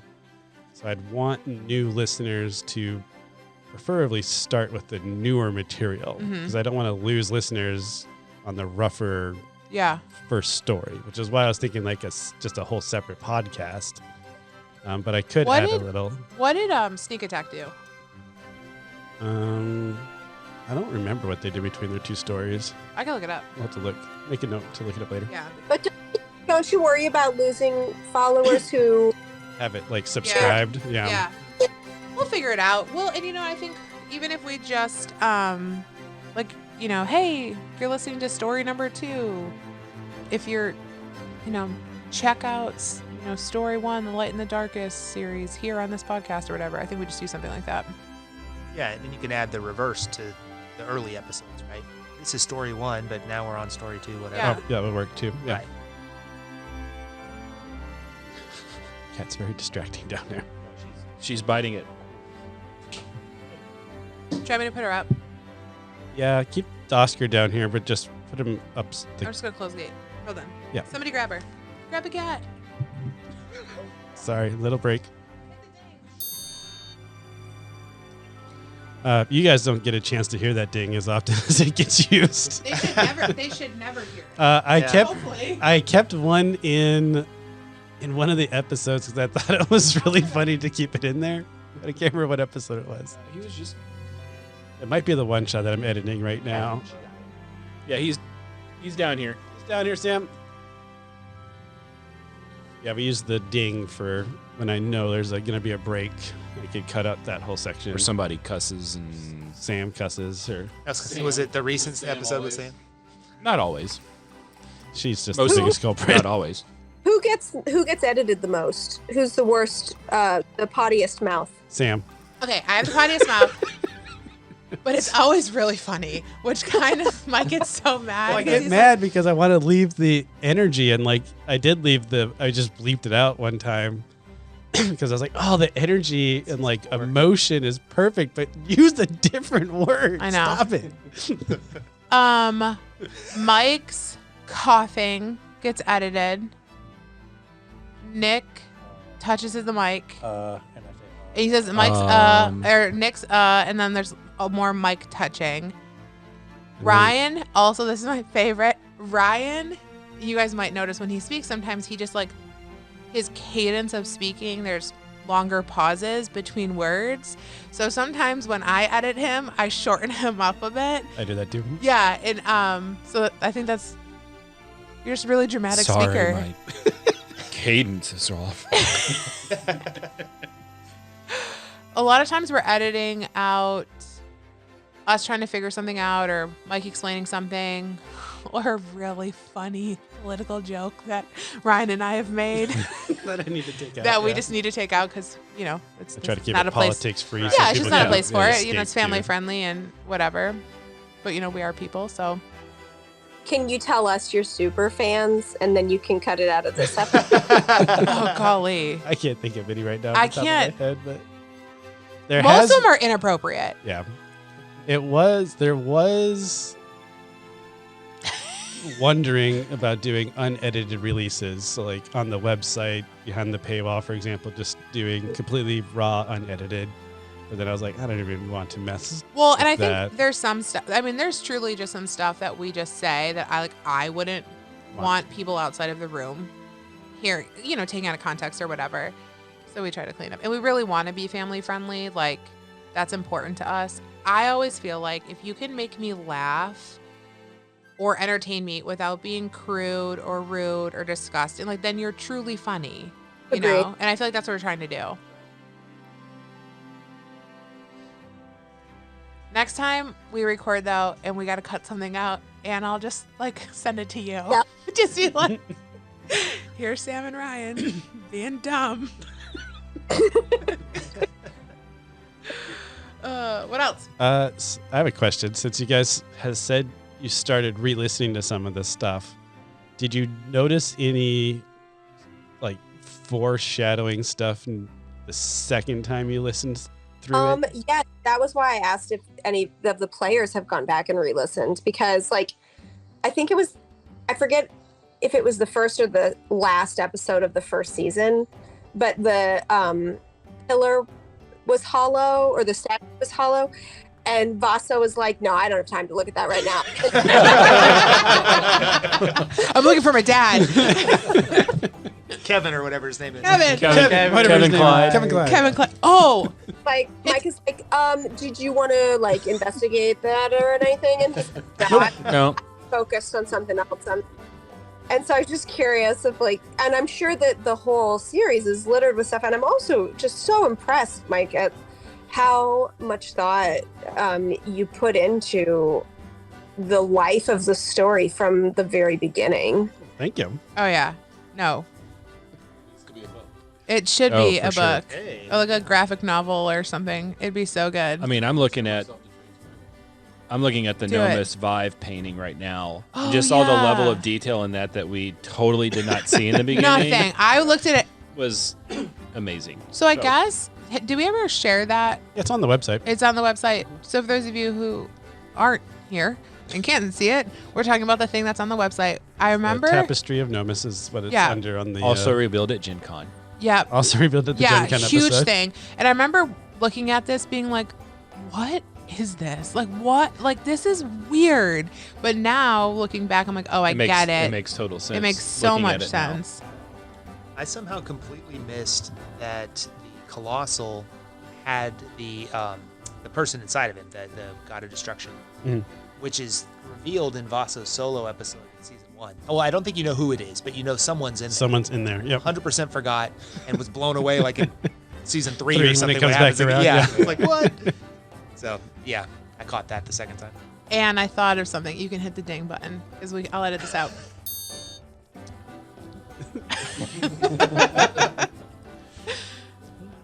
For those of you who aren't a super fan, we told the story that we edited out. That's why we all just came back and that's laughing. why we edited it out again. Become a super fan and you can be a part of it next time. You can be a cool kid. What other questions? Brandon, you had a notebook full. So no, I actually have one off the top of my head. Of all of the campaigns that you guys have done playing D&D, would you say this ranks? It's a tough one. I'm going to be honest and say I still like my Thigh Torn campaign, which is the first that was like a 3-year campaign I wrote. I guess this was a 3-year campaign also.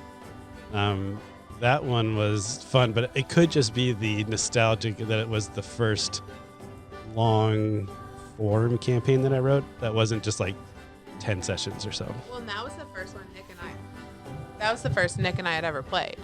Yeah. Was in that one, right? Well, Nick had started. So my D&D adventures, I tried to be a player first, and then all the campaigns I was in, the Dungeon Master got busy, people would flake out, and they fizzled out. So finally, after I had married Sam, I was like, I want to really start playing Dungeons & Dragons again, but I think I'll have to run it. So I told Sam, like, hey, I'm going to start playing Dungeons & Dragons, and we're going to host it at the house. And she's like, oh, get married and now you're going to drop this on me. Nerd alert. And then it was like Nick, Ryan, Kevin. There was, I want to say 10 guys, but I knew they were all not going to be able to make it every week. So I wrote a campaign that was based around a city guard. And so whoever showed up for the session, that's who was on shift, which was very stressful to plan for, but it also really helped me adjust on the fly because I couldn't necessarily plan for 4 people because I didn't know if 4 or 8 people would show up. But then from that, I noticed that Nick had came to every session and Ryan had came to every session. No, I want to say something. Oh, go ahead. Again, we're debriefing after I'm not even playing, and Mike's like, I don't know if Nick likes D&D. I go, what do you mean? He's like, I don't know, I can't tell. I'm like, Michael, He literally comes every single time. He's the only person that's always there. Oh, yeah, he is. I was like, I think he likes it. Oh, yeah, I think he does. And then I guess the other thing that happened during that was Sam, for the first, let's say, 2 sessions, just stayed in the bedroom and was like reading a book. And then the next couple of sessions, she'd come out to get a snack and kind of linger in the kitchen a little bit. And then We did not have a big house. We at did that not have a point. big Yeah. house. We had a small house that had lots of sound reflection. And then all of a sudden we'd be playing and we just hear laughing from the couch in the living room, which is next to the room we're Which is playing literally, in. yeah. And then the last couple of sessions, she was just basically standing at the doorway. I was like, what is this? And then I went to Ireland for work for a little while, and Sam had called me when I was there. She's like, okay, so I want to try playing now.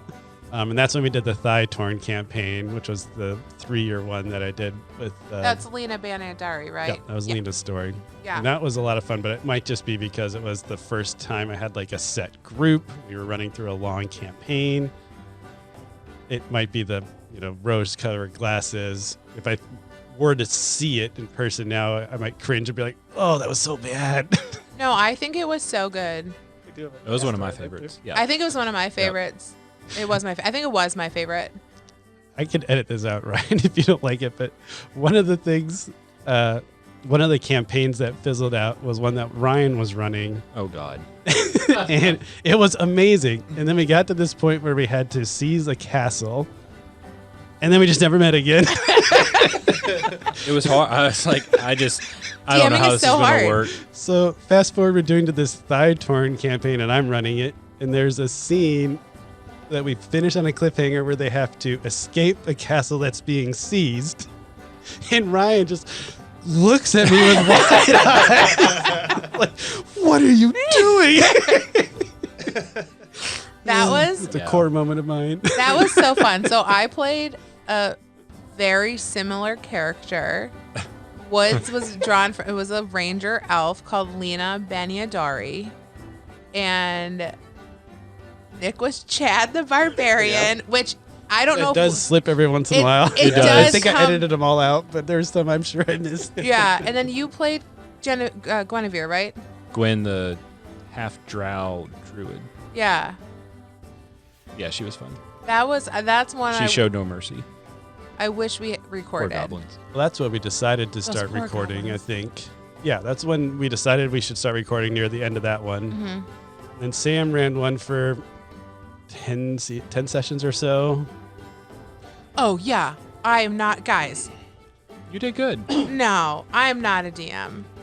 Which I'm gearing up to DM a little One-shot. Thanksgiving one shot in a couple weeks, which will be fine. I will say I can't do it. I think Sam's a better one-shot dungeon master than I am. Because she gets very good with the NPCs and has a lot of fun with it. But she did not like doing long-term DMing. It's horrible. And I It kept ruining her story. listen. There's no way I'm doing that if Dan's listening. Are you kidding me? No, the accountability that this one has, not happening. And then we did the practice campaign, and then we did this campaign. Yeah. So, what, 5? So is what that count comes out to be? Yeah, there's a couple small things in between too. Yeah. Yeah, we do a lot of one-shots. There's like COVID. We played online, which was weird. I didn't like. Oh, yeah. I didn't like that either. I like being in the room, but I mean it was COVID, so we were Trying just to make it work. Yeah. trying to do things. Anyone else? Any more questions? Do we have any questions for the listeners? Or super fans? Already kind of. I know Dan answered this question already, but at what point did you get attached to the story? So at what point where you're like, oh yeah, I want to keep listening to this. Season 4 for me. I'm just kidding. I got my wings. I mean, for me, it was right away. I can't remember like when I got attached to the story. I can't remember if the story was as right away as just the podcast generally, because it came out. It started in like 2022. September of 2022.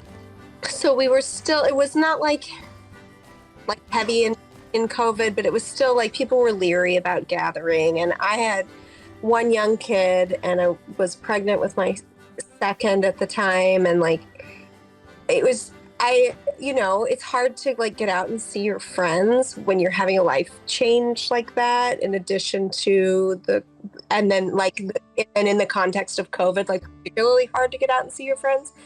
And so I felt like I got to hang out with you guys. Aww. And I would listen to it just because I felt like I was hanging out with you. Oh, I love it. Wow. I have a funny comment on that before I saw Brandon get ready to answer. I remember Brandon one time texting me, or we were talking about something, and he's like, I sometimes forget that I haven't talked to you in a long time. Because he hears us, and then he forgets that I actually haven't talked to Brandon in a couple months. And he's like, oh, wait, yeah. Yeah. Yeah, same. Because it feels so much like being in the room with you that you do forget that, like, I'm not actually participating. So for me, it was also instantaneous, but it was ironic too, because like I've got friends that try to do things. Like I had a friend that wanted to be a rapper, one that wanted to be a singer. They're like, oh, here's my CD, give it a listen. And I'm like, oh yeah, and I will, because I'm like a good guy and I'll listen to it. And because Brandon's the nicest human being in the entire world. Like that, sure. Like caveat there, literally the nicest person ever. He's your favorite listener. Favorite listener. Yeah, you're my favorite. Yeah, but Sam, he's about to say how he doesn't actually like the music. So. Even if I don't like it, like I got to figure out like a positive, because you don't want to crush and be like, oh, I didn't like music. So like in my mind, Mike's like, hey, I got this podcast, Dungeons and Dragons. And I'm like, I do remember liking Dungeons and Dragons. And I do think that it would be cool. I will absolutely listen to it, Mike. And in my mind, I was like, hopefully this is great, and that I don't have to, find positive things to say. And honestly, like from the beginning, like one of the things that makes it so great is you can have, chemistry, but not a great storyline, and it still be like an okay listen. Or you can have theatricality and maybe not a great storyline, and it can still be, you can skate by with that. But when you have something where you guys have theatricality, you have a fantastic storyline. I can't give you enough kudos for that. And the chemistry, thank you, between you guys, like it is evident that you guys have worked together before. You guys play off each other really well, and it's just it's great. Just puts together like a great movie. Great book, as it should be, Mike. Yeah, so instant, thankfully. I, as you can tell, I'm not used to sharing a mic. I keep trying to grab it. I can share with you, Brandon, if you want.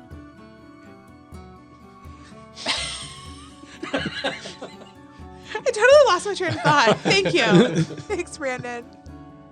I think you're right, is what I was going to say. I think we are all friends. We've been friends for, oh my gosh.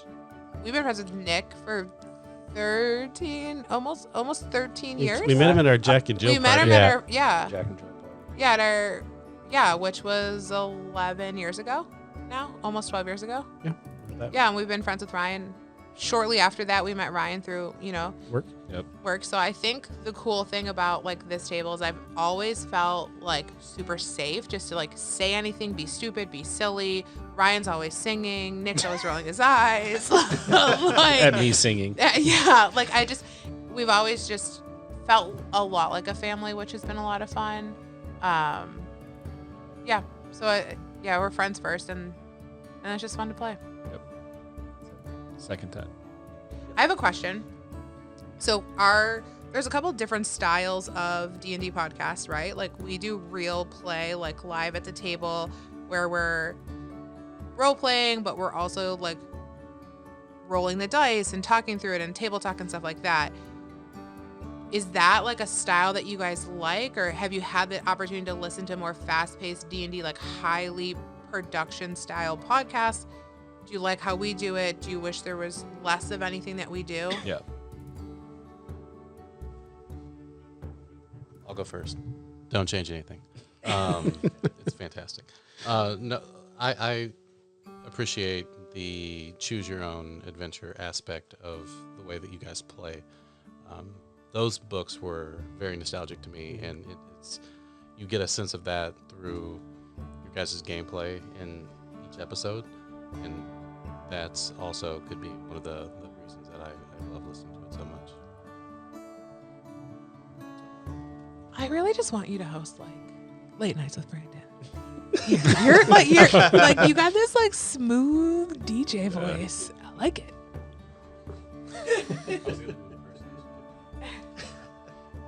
I don't know if I have much to add to that. I don't listen to any other D&D podcasts, but I do like your formula. I think it works. I mean, we've talked about little things that we could tweak, like combat length or something, whatever. Yep. But that's, don't change the underlying formula. Not that I want you not to just go re-listen to our podcast for the third time, Dan, but if you're looking for somebody in the interim, I think check out Sneak Attack. So I have heard of that. yeah. So it is the first. So it's the. That's one that got Sam into D&D. Got me into One of D&D. them, other than our other story we just talked about. Yeah, and it they're a lot like us. They don't record anymore. They had 3 seasons come out of the same storyline, and then they switched and did a different Altarian or something like that. But they're really good. They're really funny. They're also family friendly. So if you're out in the market looking for a stopgap between our next story, I highly recommend them. And that was actually one of the driving factors of why we did family friendly. One, we're not very crude people in general. But then also we had listened to the Sneak Attack and we're like, oh, this is nice. It was family friendly. So it wasn't, sometimes D&D can just get grotesque or gory. Yeah, weird. Weird. So like, I appreciated like, oh, the family friendly that had to stay focused on content. Mm-hmm. So then we like looked to try to find other podcasts that were like that. And like, we couldn't find any. It was hard. So we were like, oh, well, if we can't find any, let's just make ours family friendly also. And the other podcast that I like, and I've only listened to the first season, but I think they're on 2 or 3 now, is Roll20. They are fast paced. So there's no kind of table talk. There's no rolling. It's very highly like storytelling. But they're really good. They're actually based out of Nashville. And we've chatted a bunch, especially when we kind of first started. We chatted and like shared a lot of ideas. But they're another podcast I would suggest listening to. I wasn't looking for a D&D podcast early on. I forget how I heard it. It might have been from you, Mike. Probably. And me or Ryan. We used to work together, and yeah, you might have reached out. I think that is what happened. But like Brandon said, I was like, well, I don't know. I'm not really looking for this, but you're a pal. I'll give it a try. I listened to several episodes, and I'm the kind of person that I never bail on pretty much anything after 1 or 2 episodes, whether it's a TV show. Usually or want to whatever. give it a few episodes. Yeah, I always think they're always laying the groundwork. It's their pilot, whatever. And that's why when I got to 8, that was a turning point for me personally. When you're like, oh, there's more to this world than just the good. They're on the good side. You're like, oh wait, hold on. Right. Now I know. Oh, this is going to be an interesting story, not just me following my friends, sort of vicariously through this world. I have a funny story about you guys are, for the most part, you guys are our friends, right? So for the most part, you're friends. We live in your ears. For the most part, Rent-free. every 2 weeks, twice a month on average. I have a colleague that said she was into D&D. I'm like, oh, we have a podcast. You should listen. So she texts me, oh my gosh, loving it. I'm 4 or 5 episodes in. This is so cool. My whole family's D&D. I'm going to share it with everyone, and I love this. So then I see her in Nashville for an offsite, and she's crying. She's laughing so hard. She's like, I have got to tell you something. So I'm listening to your podcast, and she's still in season 1. And she's like, and I'm laying in bed and I'm listening to it. And then I turn it off and I go and I listen to some sleep sound to put me to sleep. Well, I wake up in the middle of the night and I hear your voice and you are just talking to me. And she's like, my phone went to the newest episode that you guys released, and it's just you at 4 o'clock in the morning. And she's like, this was highly inappropriate. That literally happened to me too at one point. I woke up 4 a.m. and I don't know if it was Sam, but something dramatic had just happened.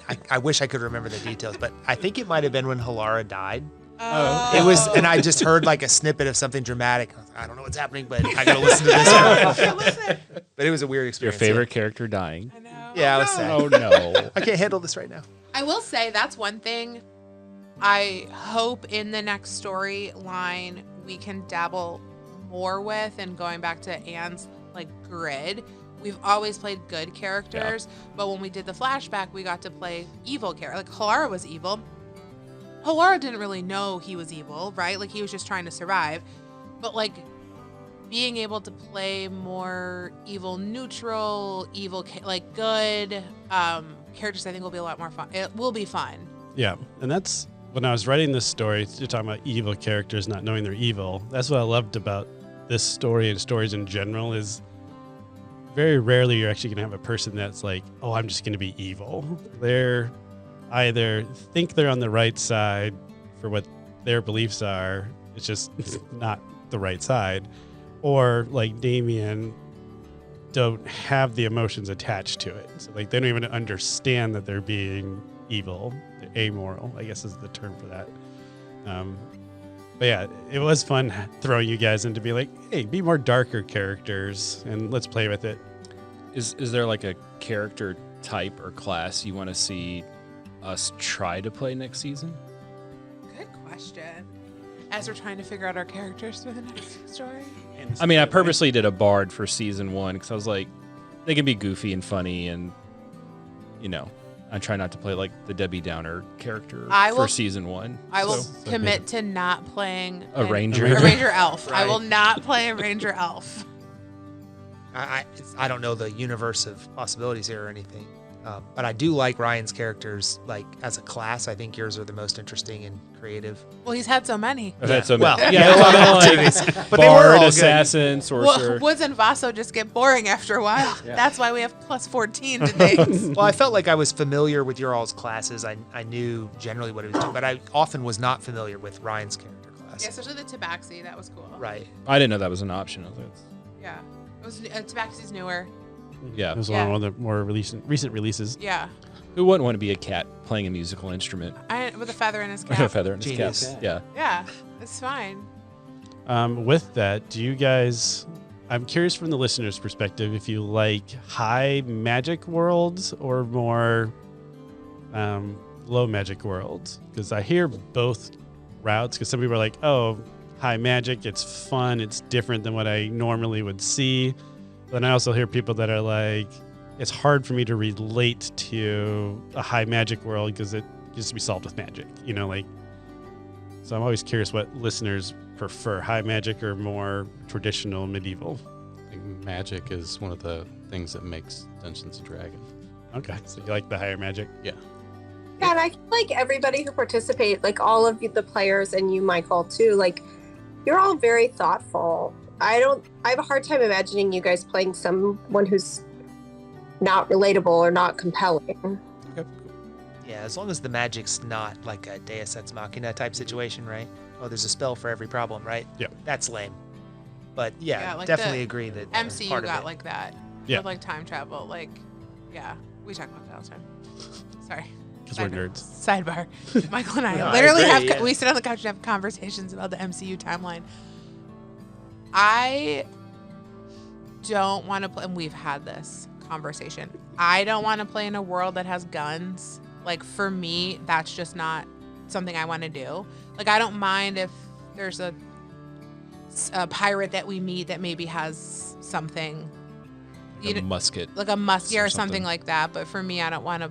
That's not fun for me. That's a little too close to reality. I mean, So- the guns would have to be a lot less lethal to Yeah. make it an interesting story. Yeah. Yeah, so the funny part about that was I originally pitched this story to the players as a steampunk world. Mm-hmm. So Ivana was going to be a steampunk world, and they were like, Nope. no. And I was like, and it was- it was like I think unanimous.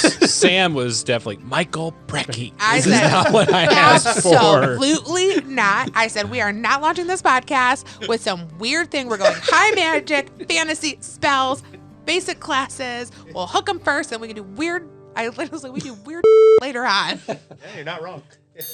I literally was That's like, case in point from the. we can do weird stuff later on.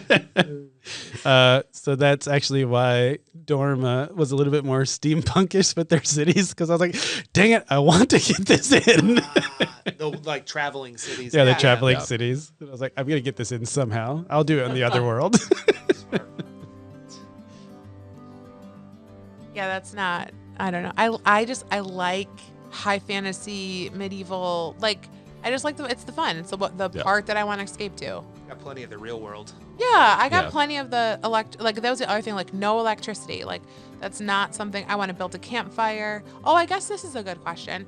We've been talking about next story, playing around with like tracking money. Economy.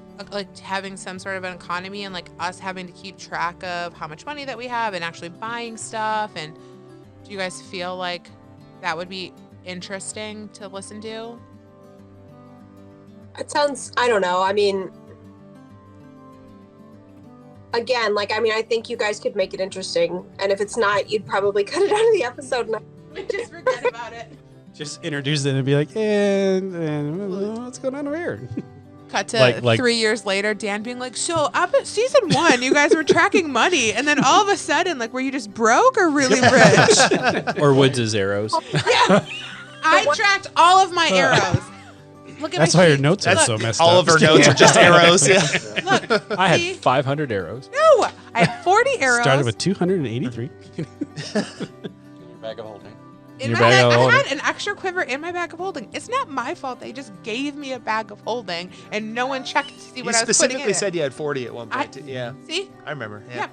And look, I had a rope, fabric strips. I had a bunch of fun stuff we never got to. Veggies. I had a pillow. If it Were was they all not touching? And a picture frame from his Veggies. dead dad.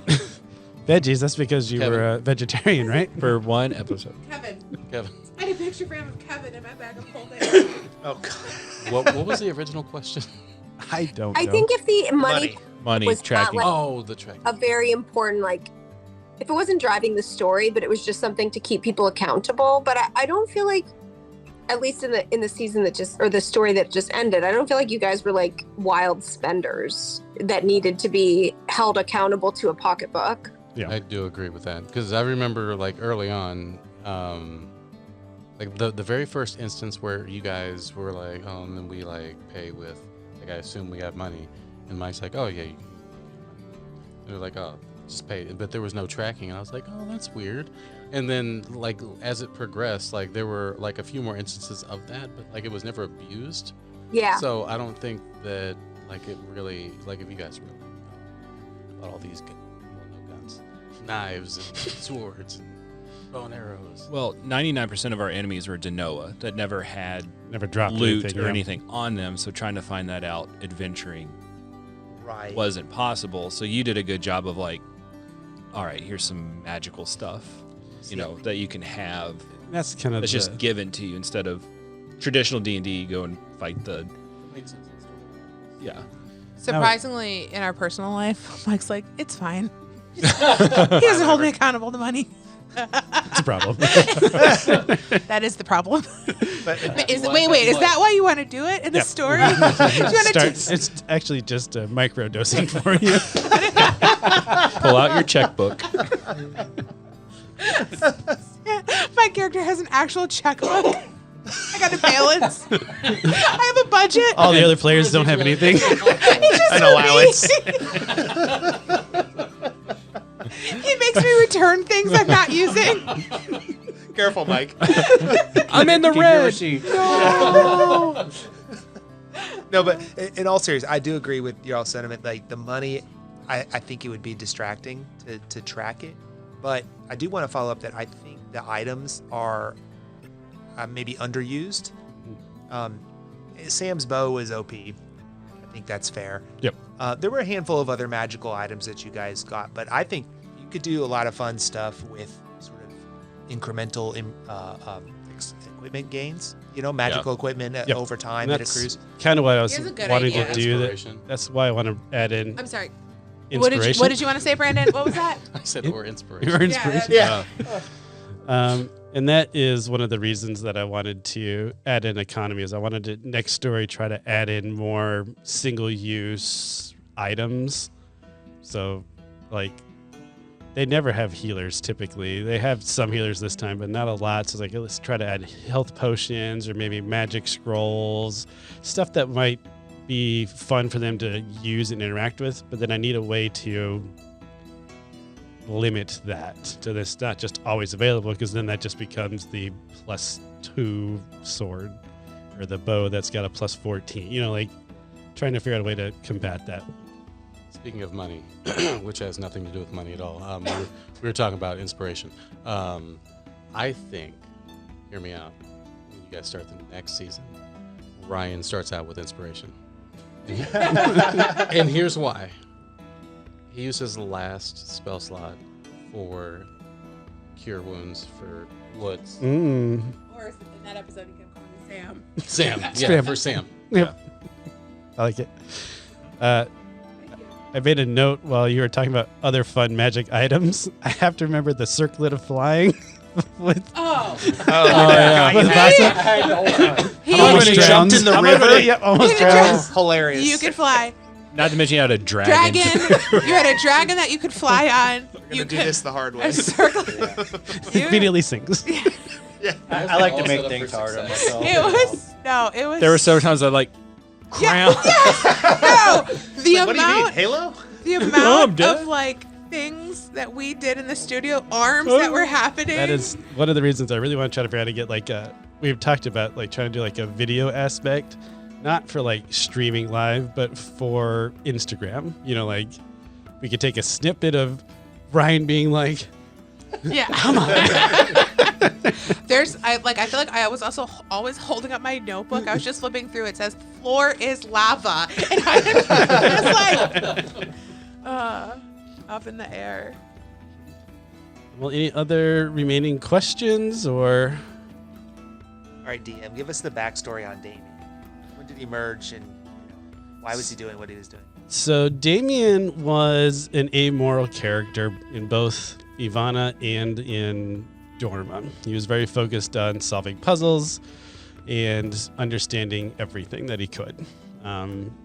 In season 3, he does merge, and I'm trying to remember what the timeline was. I think it was 12 years or so before the players got to Black Bay Harbor. So he had already been merged for a decade by the time the characters had met him.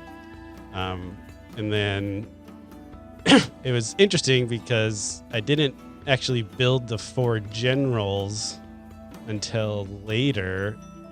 So Damien would have met Nomis and recognized him as Vive's other half, but I didn't know that when they originally met. But then I was like, okay, it would make sense he'd kind of keep that secret because he runs a secret operation. But then I was like, oh, this is kind of cool how this worked out. And then it wasn't around until I think it was around the time Cave Carmine came around that I started putting together like, well, what's the next season gonna look like? What's the other half look like? Okay, Damien's gonna have these generals, and then I was like, oh, cool. I'm gonna make Nomis is one of them. So Damien was great. Yeah, I mean, he completely throws you off the track early on. I want to say one of the season 1 episodes, I think it might be Sam Solo, where she witnesses that medical operation that they're doing. I think it's then that they reveal that Damien had kind of lied to whoever he was in the room with about what actually was happening. Mm-hmm. He sort of said, oh, we found this guy's shadow in Dorma and he died. You know, that was 2 days ago. We're holding this man to see what's happening. Happens. Yep. And then really, Sam it's happening sees at the it or same something time from the roof and it's like, no, they just killed him right now. They're taking his organs out or something. Yep. And that was what Nomis had saw.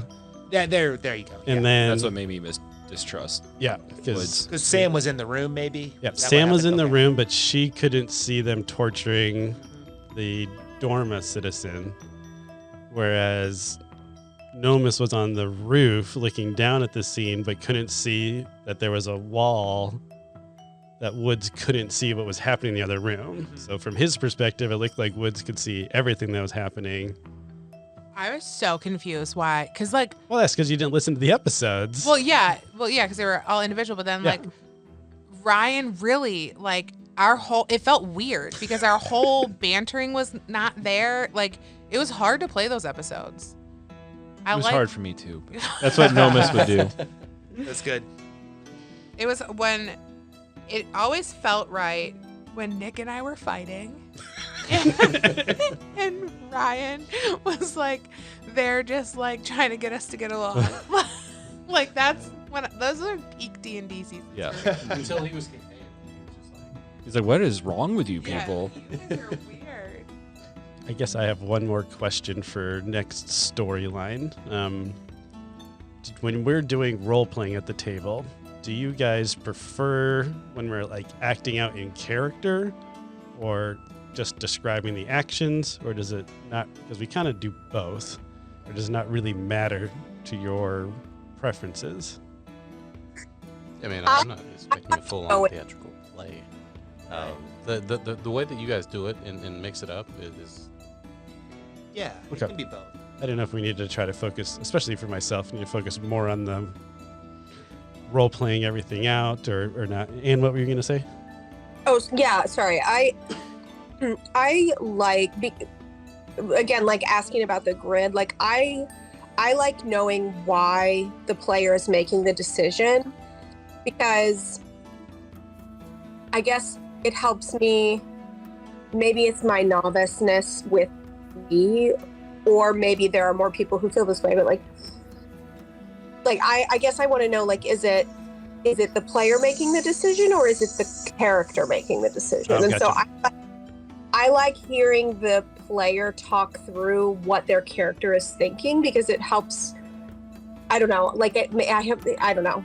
Does that make sense? Yeah, it does. Makes a ton of sense. I would add, though, that I don't think the characters need to repeat everything that the player just said on mic, right? So that's Occasionally. that's something that we're actively trying to work on, is Next story, yeah. trying to figure like, okay, either we're gonna talk about it and then we're gonna move forward, or we're gonna just role play it. A lot of times what happens too, and this is a lot that gets edited out, we say we're gonna do something and then Mike repeats it. And like we're like, okay, and when it's happening at the table, it's fine. But we try to edit a lot of that out, because then you're just like, okay, well, we've talked about it, then we role played it, and then Mike repeated it, and we're just like, okay, that was 6 minutes, and I shot my bow. Like that, Well, that's all we've done. I would clarify. So for me, it's less. I enjoy the role. I don't need to hear like why you're having a conversation necessarily, but I like knowing why a character makes a decision. Yeah. You know, like, So like, you know, Woods is really nervous right now. She doesn't understand what's going on. Like that kind of. well, and like banter. what, like, well, and at the at the beginning, like I was asking about people's alignment. I would maybe it would be nice to know where people align when we meet the character the first time. And so that then you could say, like, We'd have to know that though. Oh. So nah, I could tell you I'm a great character, and everyone's like, "Oh, I'm great, I'm good." And then as it unfolds, Halara would have told you they were Amazing. great, they were good. And nobody thinks of themselves as evil, right? No, Right. surviving out here. okay, well, let me ask a question that is just a novice D&D player question. Like, so I guess in the one campaign that I participated in, we did have to know that up front, and we like told the table. Is that not? Maybe that's just a misunderstanding on my part. Is that not how D&D works? No, it definitely. I think there's just the cool thing about D&D is that every DM kind of can run things just a bit differently, right? So a lot of times if you're playing just at the table hanging out playing, it does make a lot of sense to understand where everyone's aligned.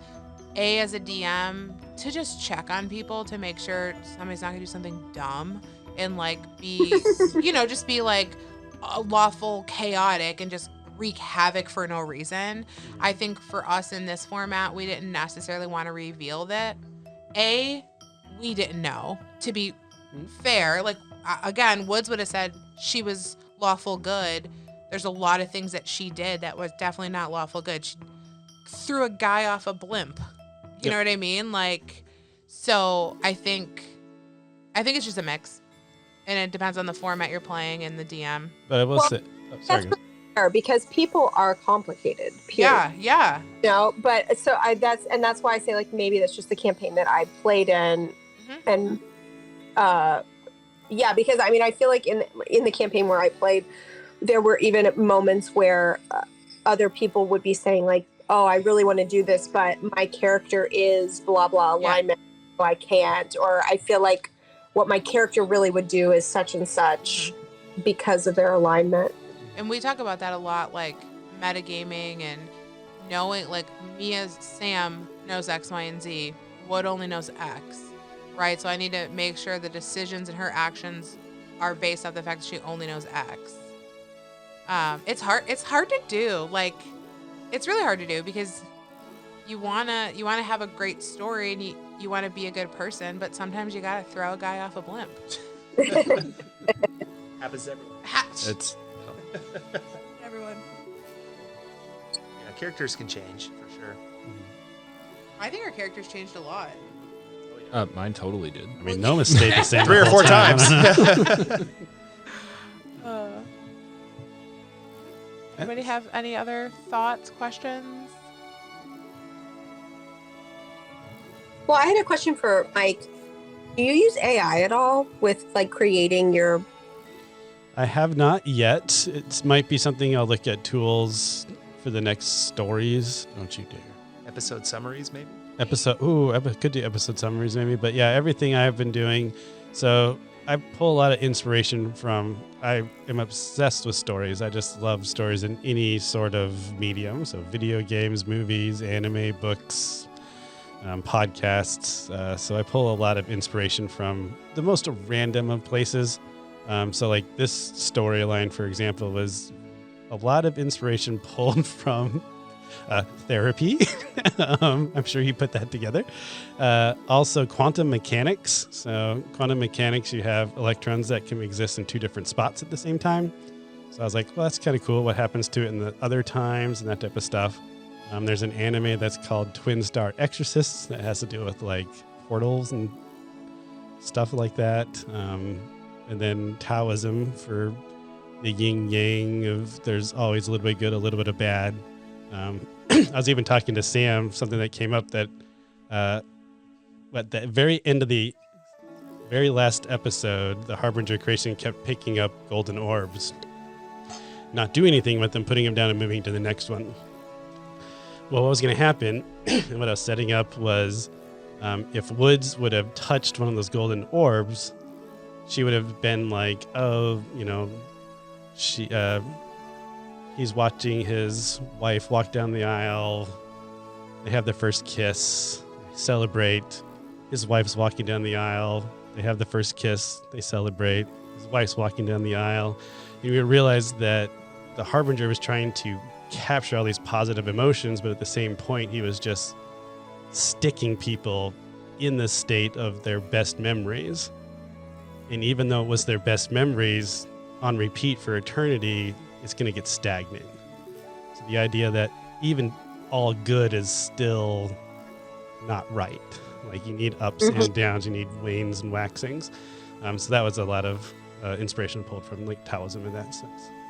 We did use we used AI for one thing, and that was characters in January when we started season 3. I had an AI bot make us pictures of Halara, Korgon, and Huron, which was kind of a lot of fun. But that was it. We're definitely kind of boomers in that phase. Aspect, yeah. I'm definitely a boomer. This is the only thing I've ever used AI for. Mm-hmm. But I might use it in the next one. So where I might use it immediately next is at the very beginning of the seasons, I used to display a map and I'd move the characters around on the map. So we'd still be doing theater of the minds because the listeners can't see, but they had at least all the same understanding of what the room looked like. But that takes prep because then I need to have a room already set up and then characters to move around the screen. So I stopped doing it because it was just a lot of extra prep to do. But then I started noticing when I was editing that we do have situations where I need to re-clarify where a person is for Sam, or Nick and Ryan have you can tell us have two different pictures of what the room looks like in their head. So it's making some adjustments. So I might utilize AI to help me make quote unquote battle maps of the scene that I'm looking for and see how quickly I can do that. So I can not necessarily have to spend as much time prepping and more so just use command prompts and then get an output that's going to be close enough that I can use. Also, now that I think about it, Gemini takes really good notes and meeting summaries. So even just like logging onto Google Meet and having it listen, and then that's a good point. Like it pops out a summary. So A, we just have it for the next time we record, but B, we could shorten it down and say it like, repeat it. I don't know, maybe Google will sponsor us. This episode brought to you by Gemini. One of Ryan's 5 characters could be named Gemini. That's it. Ale Gemini. Ale. I'll just play twins. I'll just run 2 characters simultaneously. Well, I just wanted to thank you guys, like the 3 of you. You guys have been such like advocates for us and support, and I love. Mike would be like, Ann texted and want to know when the episode's coming out. Brandon let us know that we missed our date, and like we love. First, we apologize that we couldn't stay on our schedule, but we loved it. Like it was so cool to be like, oh my gosh, like there's people out there that like look forward to like listening to the silly story that we put together. So thank you so much for just listening and following along with us, and everyone who's listening to this episode, the other tens of people that are out there, or maybe in the future it's thousands, who knows. Like, thank you so much. Like, this is just our hobby, right? Like, I think at one point we thought maybe we could make it big, but honestly, we love playing D&D and we think we're funny. So we were like, let's just put it out for the world, and y'all have stuck around. So thank you so much. It means so much to us. I absolutely love when I get the messages of, such and such was awesome, or that type of stuff. It just makes it, I think I've messaged all of you independently also about it. It just really makes it so much more enjoyable to do the podcast aspect of it, because D&D is fun, and then you're adding in quote unquote work to make it a podcast. But then when you hear from people that are listening to you and enjoying it, it's like, oh, okay, that's why we're doing it. It makes it just a lot more fun. So I appreciate it as well. Thank you all for putting the energy into making it, worth listening to. Making it. No, seriously, it'd be easy to phone it in. It'd be easy to lose interest. Like you said, that happens to a lot of campaigns. Yep. I appreciate that you guys, make it a good production worth our time. I think we're all just vain enough to vain enough just to be like, no, this is fun. We like this. Like I think we do it for us as much as we do it for everyone else. Like, perfect. We really like it. Maybe Carly Simon can make an appearance next season. You're so vain. That's the that's common the, thing. No Carol idea what his King references are. I was gonna say, it's easy to get caught up in just going through the motions when you're playing games, and the fact that you guys do put effort into it. That is something. Just piggybacking on what you said. Love you guys. No. That's sitting directly next to me, sharing a mic. I think the wild thing is when we get so caught up in our own emotion while we're playing. Like, there'll be times like Ryan just texted me. He does not know what to do with his character. He's like stressed out. I'm like crying. Like there's the one solo episode I did that we had to record. Like I'm organically crying, and then I had to stop and be like, this isn't real. Like I always had to remind me, like when I'm fighting with Nick, this is not real. I'm not mad at Nick. Nick's not mad at you. You definitely brought the most emotion to your characters, I would say. Thanks. I mean, it was that, the fighting, but also the praying and stuff, which you alluded to earlier. Top notch. That was excellent. Yeah. Oh my gosh. Thanks. I feel like everyone did such a great job. I'll give Vaso the best line of the series, though. Season 1, when you close the rift after they explicitly asked you not to, the Cape Carmine rift. What were you doing? My job.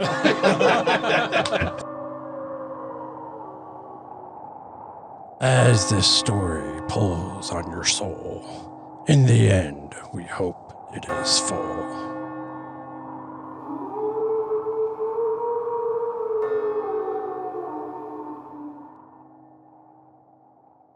Hey guys, it's Mike, your host and Dungeon Master at Carriage Rest Tales. I just want to say thanks for taking the time to listen to our podcast. It really means a lot to us. If you are enjoying the content and you haven't already, please give us a 5-star review. It's really going to help us grow our listenership and be able to reach more people. I also want to give a special thanks to Tabletop Audio for providing the background music for today's episode.